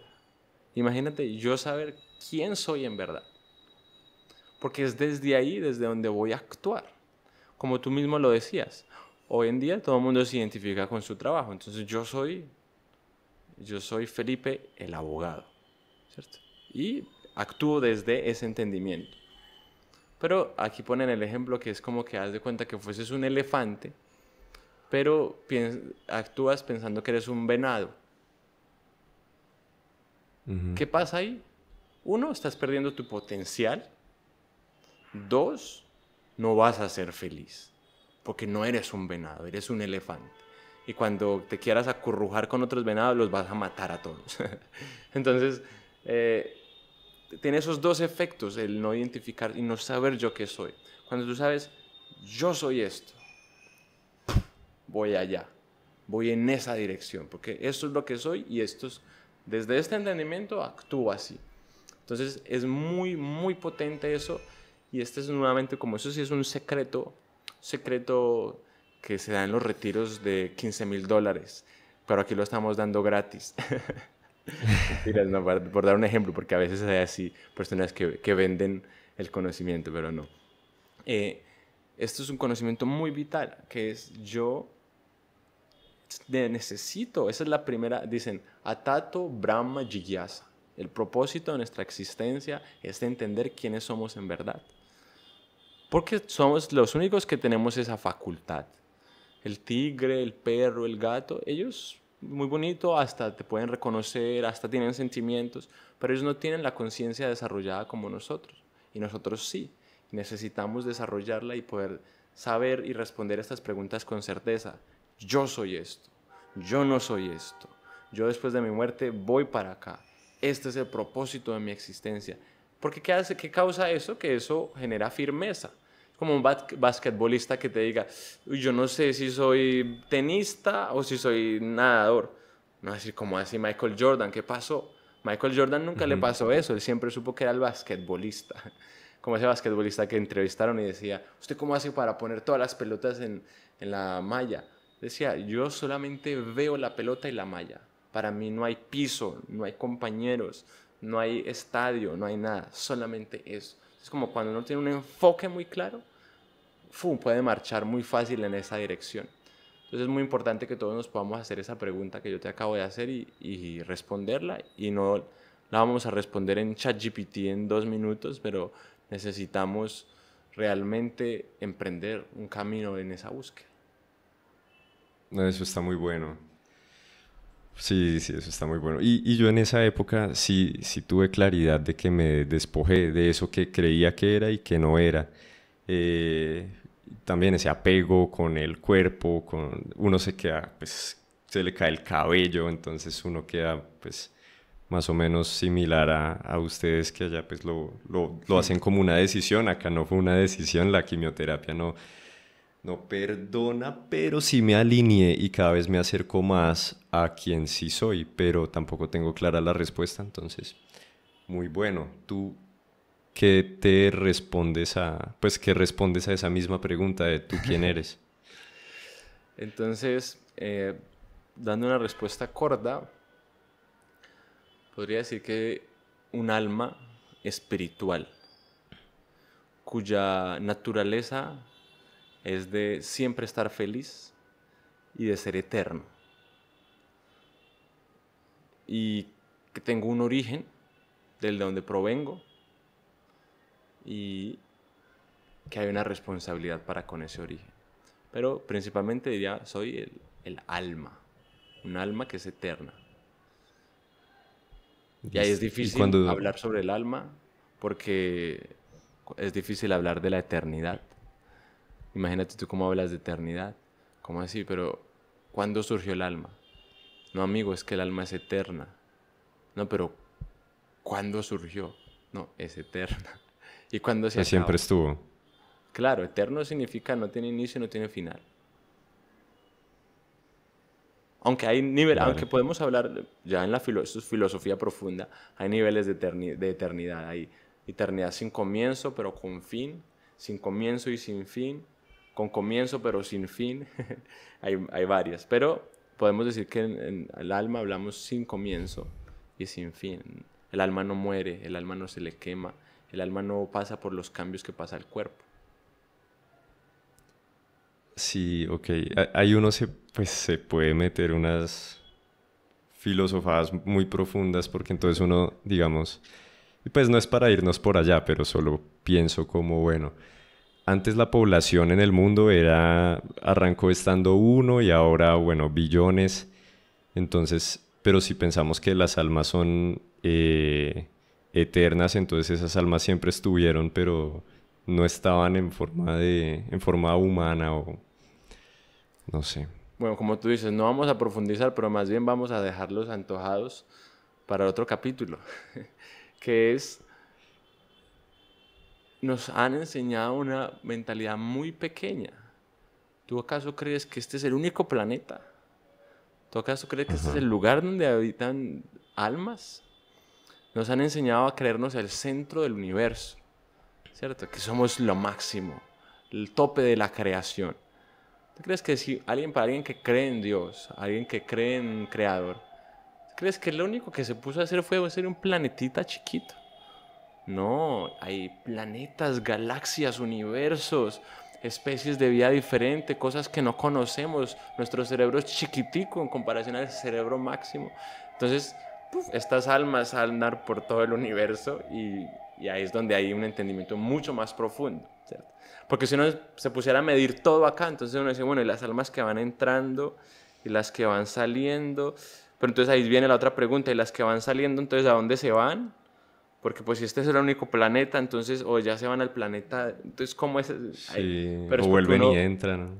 Está viéndolo uno así como con el micro, pero es como cuando alguien te hace... A mí me gustó un reel una vez que vi que haciéndole zoom out al mundo.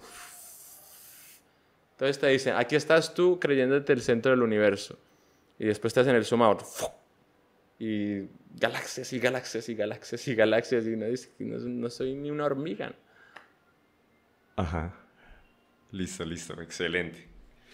Bueno, entonces para no quedarnos ahí, ¿cómo tener cosas sin apegarnos a ellas?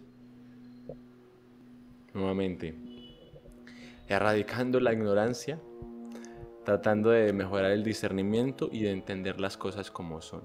Un significado muy práctico de la ignorancia es, cuando yo estoy cubierto por la ignorancia no puedo percibir las cosas como son. El apego nace de no percibir las cosas como son. Como hablábamos del helado. Haz de cuenta alguien que esté apegado al helado que no se derrita nunca. O haz de cuenta alguien Sí. que esté apegado a que su casa nunca se va a derrumbar o nunca va a tener ningún problema. ¿Cierto? Todas estas cosas perecen, entonces debemos conocer la naturaleza de las cosas y aprender a relacionarnos. Entonces esa es una de las cosas que debemos aprender, relacionar. ¿Qué relación tengo yo con las cosas? Entonces, ¿qué relación es mía con este micrófono? ¿Es una relación eterna? No. Este micrófono quizás ojalá me funcione 10 años, pero puede funcionar 3. Y voy a estar tan apegado que voy a sufrir porque se daña en 3 años. No. Tengo el entendimiento que ya sabía. ¿Sí me entiendes? Como el micrófono es un buen ejemplo. Esto con muchas cosas, porque en realidad nos apegamos a cosas más profundas. Pero también tenemos mal entendimiento de eso. Entonces, como dicen en Colombia, la tusa. Sufrimos por una tusa porque se acabó la relación, o sufrimos por la muerte de alguien, o sufrimos porque nos llegó una enfermedad, o sufrimos porque quedé en bancarrota. Pero entonces ahí llega el sabio, el yogi, y te dice, amigo, esa es la naturaleza de este mundo, los cambios constantes. Y al sabio autorrealizado, cuando llegan las olas de la felicidad y la aflicción, del éxito y el fracaso, él se mantiene ecuánime y no es afectado en absoluto.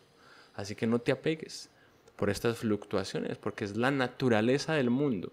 Pero nosotros creemos que no, que la naturaleza... Una vez le preguntaron a un rey, 5000 años atrás, dígame Yudhishthir Maharaj, ¿qué es lo más sorprendente en este mundo? Y él respondió, lo más sorprendente en este mundo es que todos están muriendo, todos tus parientes están muriendo y nosotros vivimos continuamente como si nunca nos fuéramos a morir.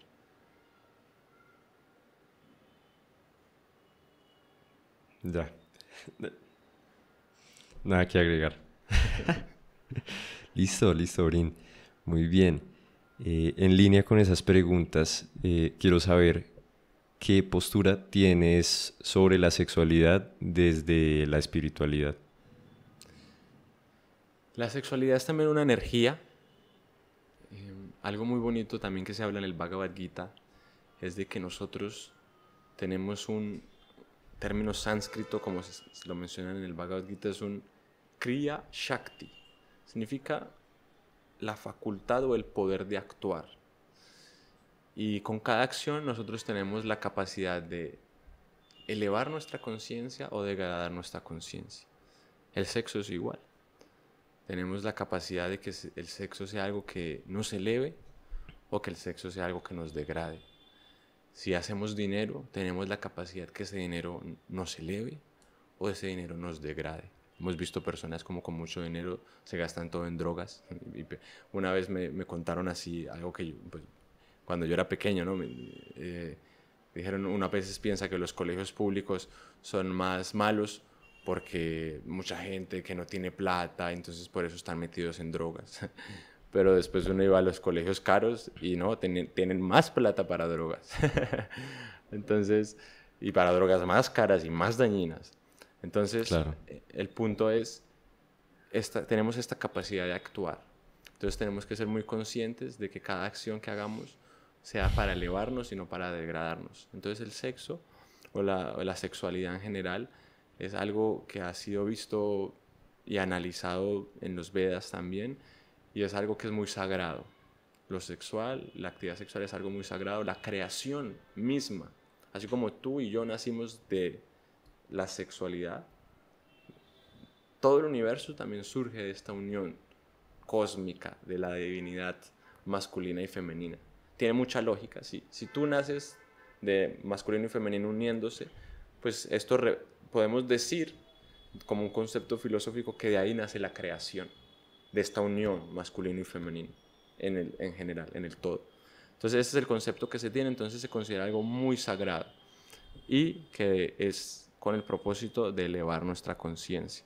Entonces, pues es un tema muy amplio, pero debemos entender la sexualidad y ser muy conscientes de que sea algo que realmente no hiera a nadie. Para poder ser algo que sea consciente y que nos eleve, debe ser algo que no lastime a nadie, que no hiera a nadie, y poder practicar esto. Esto se hace en realidad con todas las actividades que podamos hacer. Nadie quiere hacer algo para hacer sufrir a otro, ¿no? Sin querer en este mundo, por ignorancia, por nuestro condicionamiento, hacemos actividades que lamentablemente terminan haciendo sufrir a otros. Pero nuestro ideal siempre es de que yo debo hacer solo aquello que le hace bien a otros. Le llaman el para upakara. Estamos aquí para el bien de los demás. Entonces la sexualidad es igual. Sabemos, hoy en día, aquí dicen, la sexualidad mueve el mundo. Todo el mundo quiere sexo. Todo el mundo está detrás del disfrute sexual. O podríamos decirlo, pues, por algo, eso, decimos mueve el mundo porque todos existimos por el sexo. Literalmente. El sexo. Entonces, sí. Pero, ¿cómo se utiliza eso? ¿Cierto? Si se utiliza para degradar, imagínate algo tan bonito, es como el fuego, también lo comparan, ¿no? El fuego, se pueden hacer yagnas, ceremonias de fuego, de satisfacer a todos, de traer bendiciones. O podemos quemar una casa, ¿cierto? Con un cuchillo podemos hacer una comida muy rica, o alguien loco puede apuñalar a alguien. Lo mismo, el sexo es exactamente igual. Puedes crear vida, puedes tener una vida sexual sana en familia, o puedes hacer sufrir. Y hoy en día es una de las causas del sufrimiento, el sexo mal entendido, que va más allá. Por eso yo hablaba al inicio del accionar. Debemos entender la capacidad que tenemos de actuar y cómo cada acción debe elevarnos y no degradarnos. Ok. Y si hablamos de una práctica sexual en la cual, digamos, dos personas tienen sexo, pero no porque haya una conexión más allá, sino solo porque disfrutan de tener sexo, ahí podría pensar uno que no se está haciendo daño y pues que es como un mutuo acuerdo. ¿O qué postura tienes tú al respecto? Bueno, esto va mucho más profundo. Hoy en día una de las razones por las que el sexo hace sufrir a la mayoría de personas es porque se confunde mucho el sexo con el amor. Aunque alguien no lo diga, estoy seguro que muchas personas lo pueden haber experimentado, en que alguien diga, no solo vamos a estar por sexo. Terminan los sentimientos involucrados y cosas así. Entonces, una razón por la que el sexo hace sufrir es porque confundimos el sexo con el amor. Entonces decimos, amor puede ser sexo. Una razón. Otra razón, ahora vamos a decir, listo, no. Estas son dos personas muy maduras que entienden que el sexo no es amor, que estamos solo por el sexo. Nuevamente, también estoy seguro que quien escuche esto se va a identificar, porque ¿qué pasa cuando 2 personas o 10 personas o 1.000.000 de personas todas actúan únicamente para su disfrute personal? No hay balance. Volvemos al tema inicial. Entonces, aunque es como que yo te diga, mira, vamos a hacer un acuerdo. Yo te robo los lunes y tú me robas los viernes. Y así quedamos empatados. Porque yo necesito robar, me gusta. Y tú también. ¿Tú crees que eso es algo sostenible en el tiempo? No. No va a ser algo sostenible porque son acuerdos que en las palabras de India llamamos acuerdos adármicos. Un acuerdo adármico significa algo que no está... Dharma es aquello que me lleva a la felicidad. Adharma es aquello que me lleva a la tristeza. Entonces, si yo hago un acuerdo, por ejemplo, un acuerdo dármico, podríamos dar el ejemplo, es el matrimonio, ¿cierto? Ese es un acuerdo dármico, donde nos juntamos por el amor, por la familia, por ir a principios ideales de vida juntos, y eso sería un acuerdo dármico. Un acuerdo adármico sería como algo más. Entonces, eso puede durar por un poco tiempo, te puede dar placer por un tiempo, pero sin duda alguna, eso no termina en felicidad. Y eso debemos ser muy conscientes. Porque alguno de los dos va a sufrir en algún momento. Y alguien puede dar ejemplos de que, no, yo tuve una relación muy chévere. Estuvimos 5 años de esta relación donde solamente era sexo. Y ya después cada uno decidimos que no. Después cada uno consiguió la persona con la que se quería casar. Y alguien podría argumentar algo así, que sería un caso muy raro.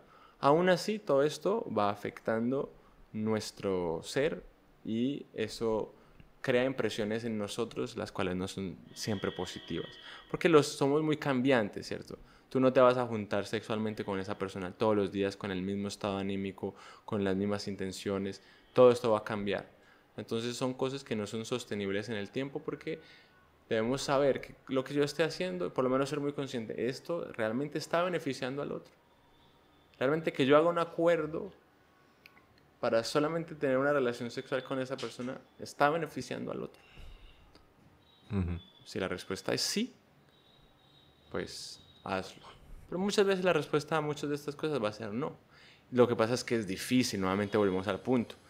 Y todos, incluyéndome, estamos tratando de poder ser coherentes y ir en la línea de hacer solo aquello que me va a hacer feliz, pero es difícil.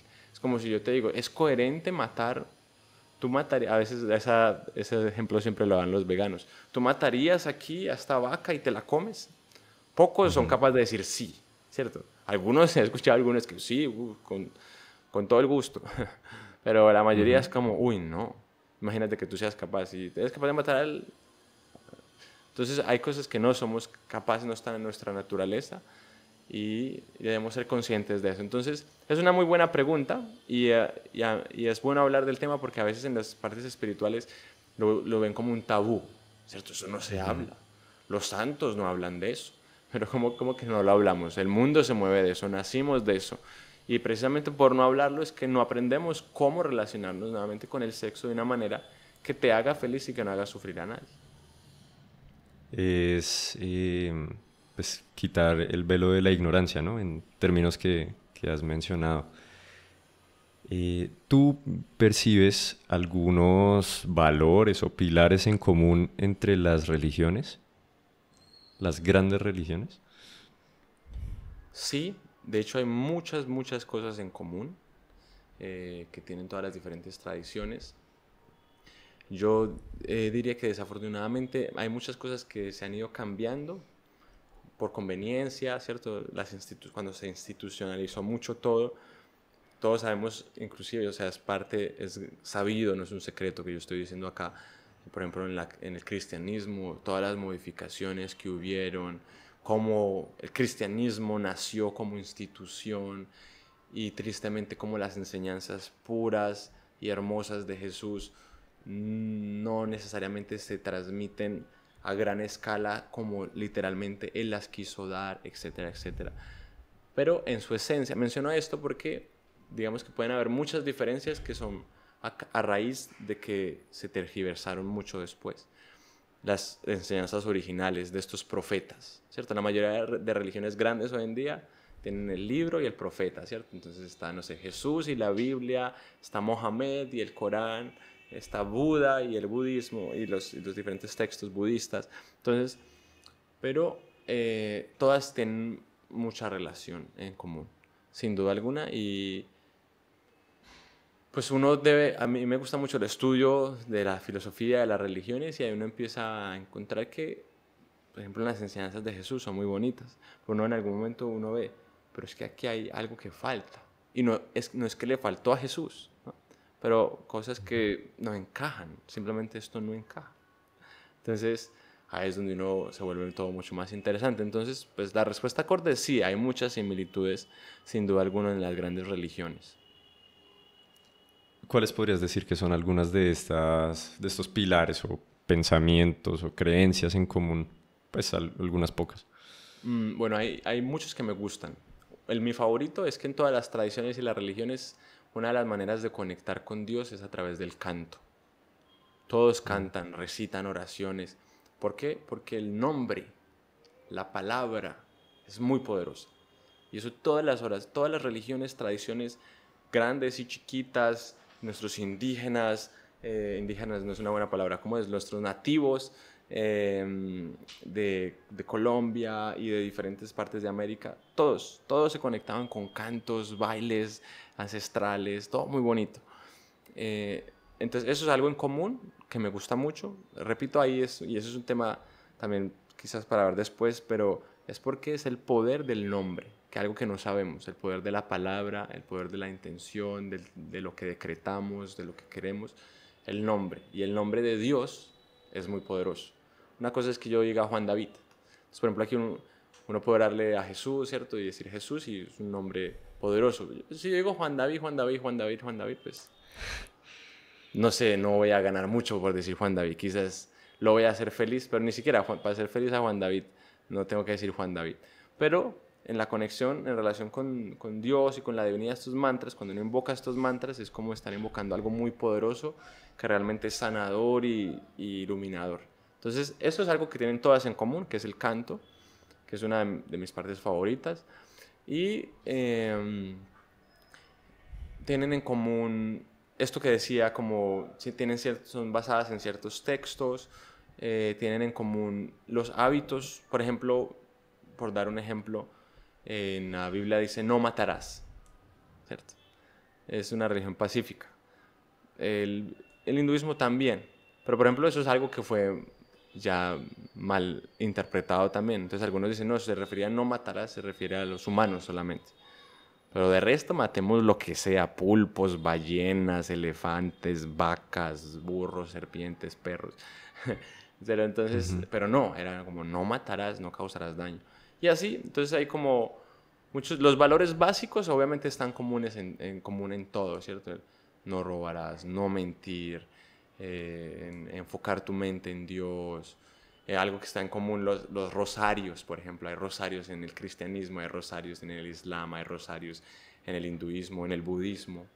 Nuevamente está relacionado con cantar, mantras o afirmaciones que me conectan.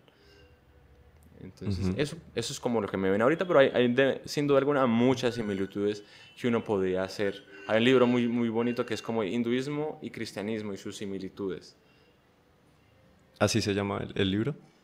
Sí. Súper. Vale.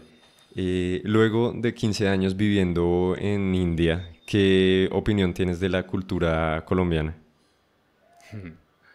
Em, a mí me gusta mucho Colombia. Me parecen personas muy bonitas. Bonitas en el sentido como buenas personas. De hecho, es algo que me gusta en relación con India, que India tiene esa similitud, que las personas son como muy abiertas, ¿cierto? Que uno, quizás no tanto, no sé si en Colombia se practica tanto, pero uno puede saludar a alguien en la calle, incluso que es un desconocido, o está como esa apertura un poquito más característica, no sé, diría yo, latina o, bueno, colombiana en este caso, hablando específicamente de Colombia. Y eso me gusta. Eh, ¿Qué más? Pues, ¿no? Pues principalmente eso, algo así como de, de lo que de lo que podría decir. La cultura, digo, lo que pasa es que la cultura colombiana es cultura occidental en general, ¿no? Ujú. Y pues yo soy del pensamiento de que la cultura occidental hay muchas cosas que debemos arreglar. Es como mi opinión, ¿no? Para ser felices, para ser mucho más felices. Entonces es eso, pero como que por eso diría como que cultura es difícil. Me gusta mucho la cultura ancestral, por ejemplo. Como Ujú. adoran a la madre tierra, ¿cierto? Por allá en la Sierra Nevada, los diferentes, ellos tienen, que digamos, podríamos decir, esos somos realmente nuestros ancestros originarios. Y es una cultura, y hay nuevamente muchas similitudes, como adoran a la tierra, como adoran en los ríos, como adoran. Yo pienso que nuestra cultura hoy en día actual colombiana es una cultura consumista, no sé si americanizada o europeizada. Entonces pienso que sí hay mucho por hacer todavía ahí. Listo. Y en línea con eso, entonces, ¿cuál crees que es el problema más grande de la sociedad occidental actual? Mm,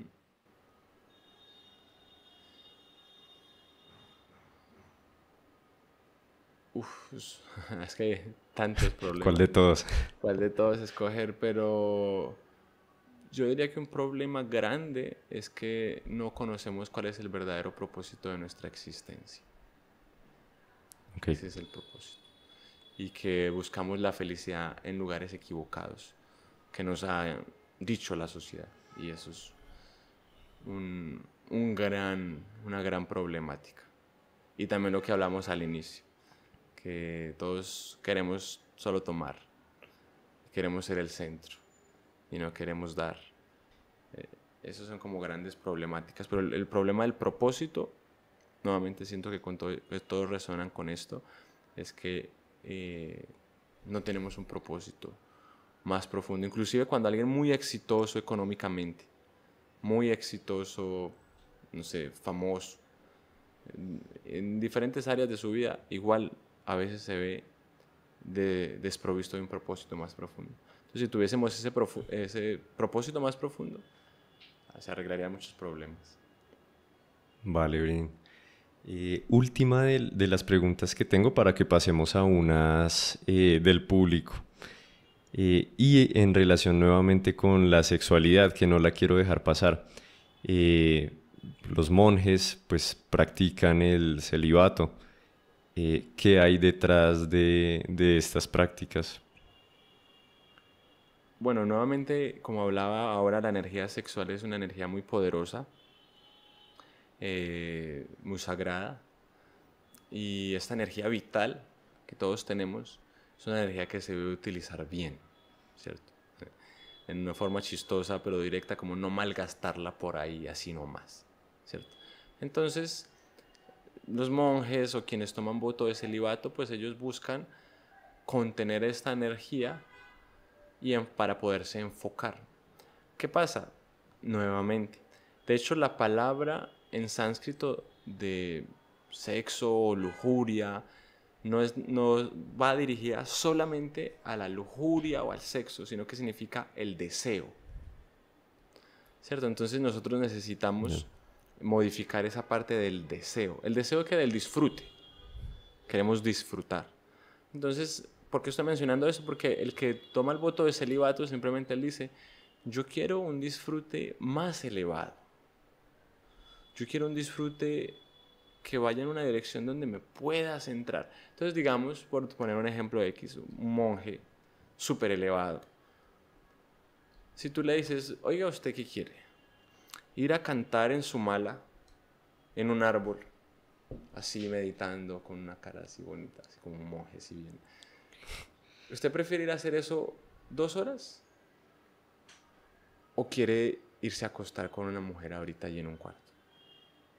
Él va a decir, uy, no, es que la felicidad que yo derivo de estar en el bosque conectando con los mantras de mi ser amado, de mi divinidad, no tiene comparación. No tiene comparación en absoluto con, como una vez me dijeron así en forma chistosa, no tiene comparación con, ¿cómo es que lo dicen? Con el calambre de un minuto. Dice, no tiene comparación. Esa es una felicidad muy chiquita que simplemente yo elijo no tomarla. ¿Cierto? Algo así. Entonces, lo hacen por eso. El celibato da sin duda alguna mucha claridad mental. Eso ya es también científicamente comprobado. Es algo que está en los Vedas hace mucho y recién hoy en día lo están descubriendo.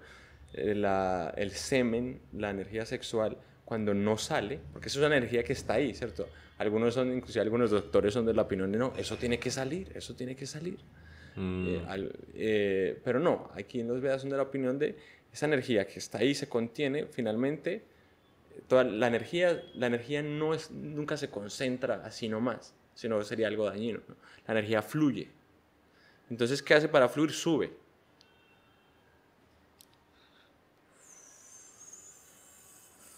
Continuo. Entonces, eso no es algo que me puedes creer, eso es algo que tienes que experimentar. Y uno puede decir, Ujú. wow, sí, me da claridad mental, estoy muy enfocado. Incluso, creo, no sé, tú me podrías confirmar, me puedes dar tu opinión en lo que voy a decir.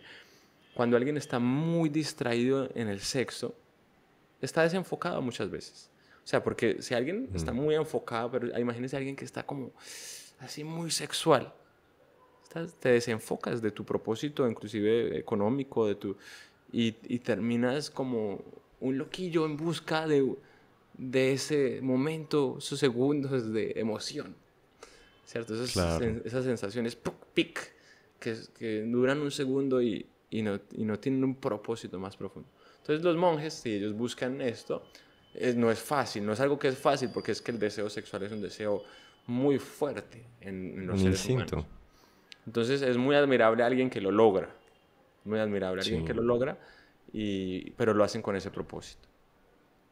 Excelente, Brin. Listo. Algunas personas preguntaron lo siguiente. ¿Es India tan caótica y sucia como se muestra en las redes?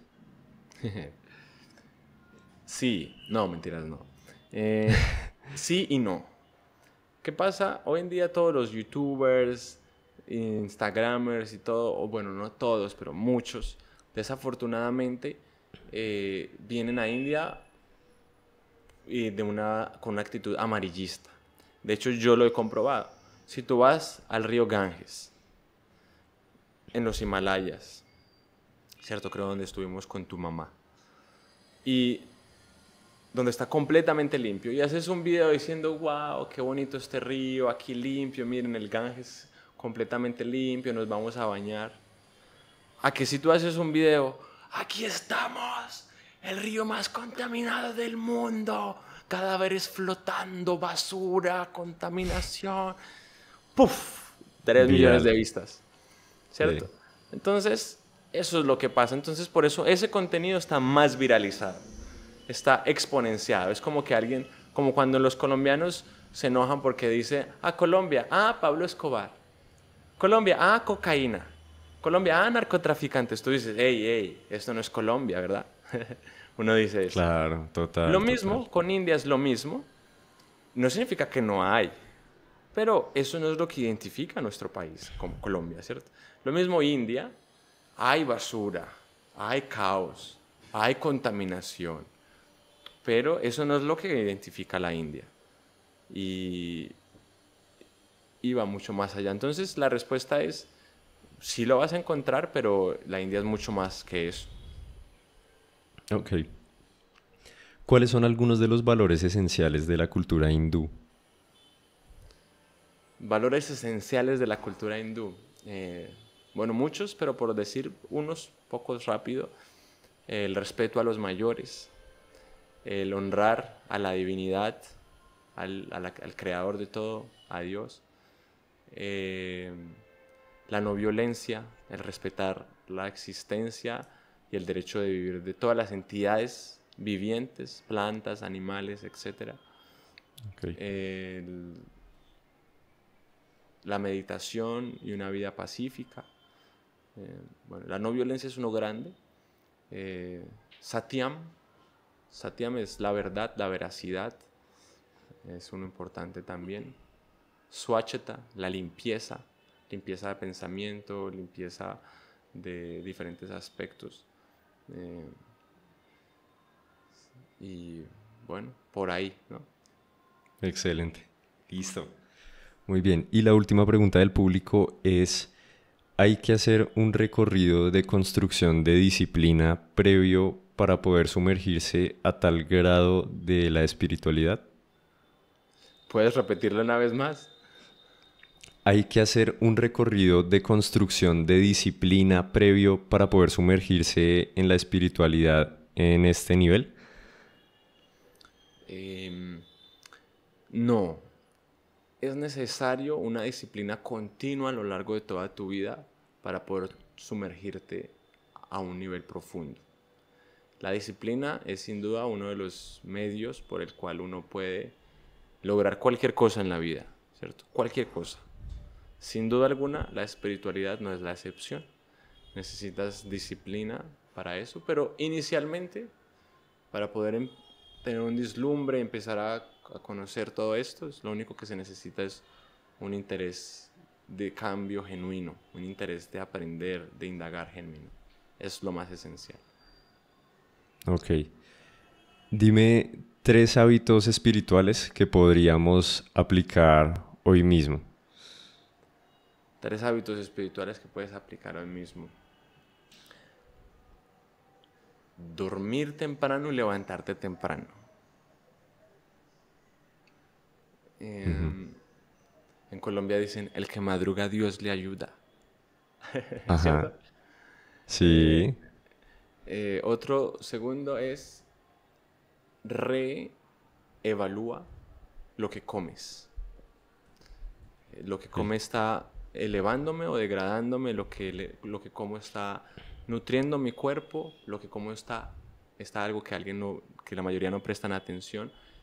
Lo que estoy comiendo nutre mi mente, estabiliza mi mente o la agita, porque la comida también afecta a la mente. Entonces, revalarse la comida, el dormir y levantarse temprano y tener por lo menos media hora en el día de tiempo donde tienes un ritual de conexión. El que sea que quieras, que sea un ritual de conexión para ti, que lo puedas tener.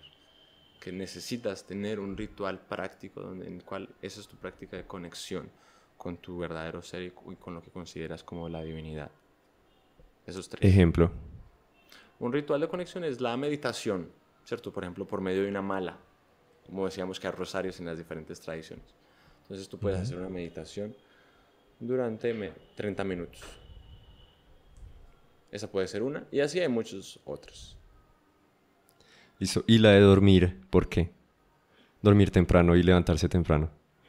Bueno, porque eh, cuando generalmente hablamos de la espiritualidad, siempre creemos que vamos directamente como a prácticas muy elevadas.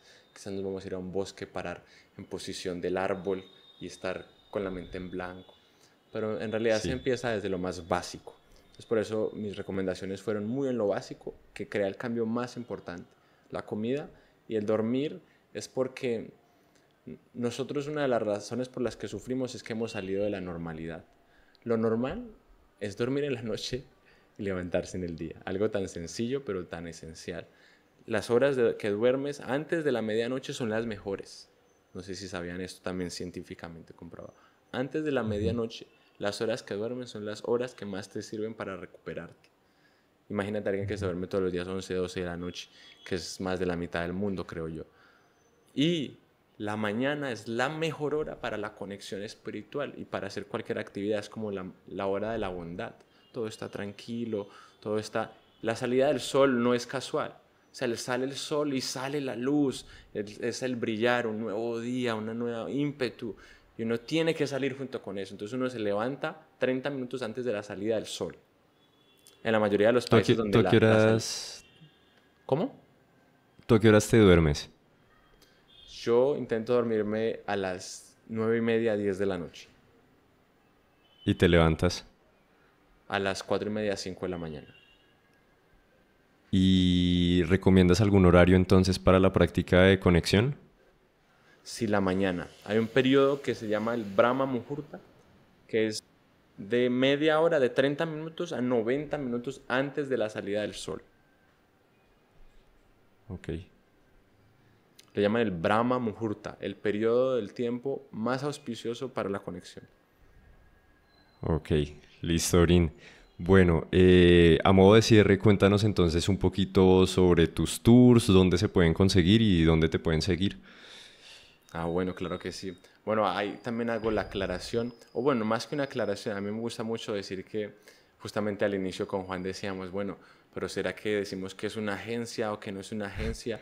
Sí, Pero porque ni yo lo puedo definir, pero más que una agencia de viajes, en realidad es como un compartir con las personas. Yo realizo los viajes, no es que sea una agencia gigante donde te mandamos guías, si no estoy yo te mandamos otro guía por ahí, ¿no? En realidad es poder nosotros viajar juntos y tener un viaje que nos ayuda a nutrir el alma, a crecer, a cambiar la perspectiva del mundo. Entonces eso es básicamente a lo que me dedico. Yo vivo aquí en Brindavan y hago viajes a lo largo de todo el año. este año, por ejemplo, tenemos 10 viajes en todo el año, donde vamos a diferentes lugares de India. Este año estuvimos en Nepal, una caminata hacia el Everest. A inicio de año estuvimos en el festival de Holi. Después hoy tenemos el siguiente viaje, es comer, rezar y amar, donde vamos inclusive hasta Bali y a diferentes lugares. Entonces sí, están todos invitados a que participen de estas experiencias, porque más que un viaje vacacional es un viaje de mucho aprendizaje, que uno vuelve muy diferente, así como tu mamá lo experimentó y le gustó mucho. Fue muy, muy bonito conocerla en ese contexto. Entonces así para ustedes también, sin duda alguna, es una experiencia bastante bonita y pues también nos encargamos de que todo lo externo también es muy ameno. Entonces siempre nos quedamos en lugares muy bonitos, comida muy rica. Entonces inclusive es una experiencia como espiritual, cultural, de conocer, como todo en uno. Genial. ¿Y las redes? Redes, fácil, @Toursaindia. Toursaindia o en la Eh, página toursaindia.com. En YouTube también como Toursaindia. Fácil, todo junto, Toursaindia. Listo. Y en Instagram es pues la Instagram principal, ¿cierto? principalmente, ahí pueden ver todas las actualizaciones. Vale, Brin. Lo último, pedirte que nos digas qué referentes podemos seguir o libros o algo que nos pueda ayudar en este crecimiento espiritual. Bueno, hay muchas cosas para recomendar, pero rápidamente es que, bueno, libros por leer, el Bhagavad Gita, sin duda, uno importante. No es un libro que se entiende fácil, es un libro casi más de estudio, pero es bueno darle una primera leída y después, cuando uno se anima más, estudiarlo más a profundidad. Entonces tú Mm, dices inicialmente leerlo, pues sí, una primera leída así normal. sí, normal, una Ok. leída así de corrido. Em, eh, que se conecten con muchos mantras chéveres que hay en Spotify. De hecho, yo tengo mis propios álbums también que pueden escuchar en Spotify, que están como Brindavan Chandra. Pueden encontrar ahí también, y también de otros artistas, donde, pues como hoy en día todos escuchamos mucho, ¿cierto? Apple Music, Mm. YouTube Music, Spotify, todo eso. Es también un tip que les doy, que uno puede utilizar todo eso en... Uno no necesita cambiar su vida, no tienen que cambiar su vida como para que, uy, no, eso está muy difícil, me tengo que volver un monje. No, simplemente cambien. Simplemente hoy escucho menos Bad Bunny y escucho un poquito más de mantras. Mañana escucho menos reggaetón y hoy escucho un poquito más de esto. Algo así. Entonces lo voy balanceando y voy haciéndolo más consciente. Bueno, este podcast o esta música que escucho, ¿me sirve? ¿O es solo así como para... Entonces, Spotify, recomendado mantras de meditación pueden buscar o buscan mi nombre brindado en Chandra, el Bhagavad Gita, eh, y pues eso diría yo, no sé, más referentes, eso es lo que me viene ahora. Está muy bueno, listo, listo. Bueno, pues finalmente agradecerte mucho por el espacio. Sé que andas con mil cosas y tours y bueno, finalmente luego de varias semanas en las que habíamos conversado se dio el espacio. Entonces muchas gracias por estar aquí, por enseñarnos de lo que sabes. Para la gente, para los que vieron el episodio, gracias por verlo. Muy invitados a suscribirse al canal si les gustó el contenido.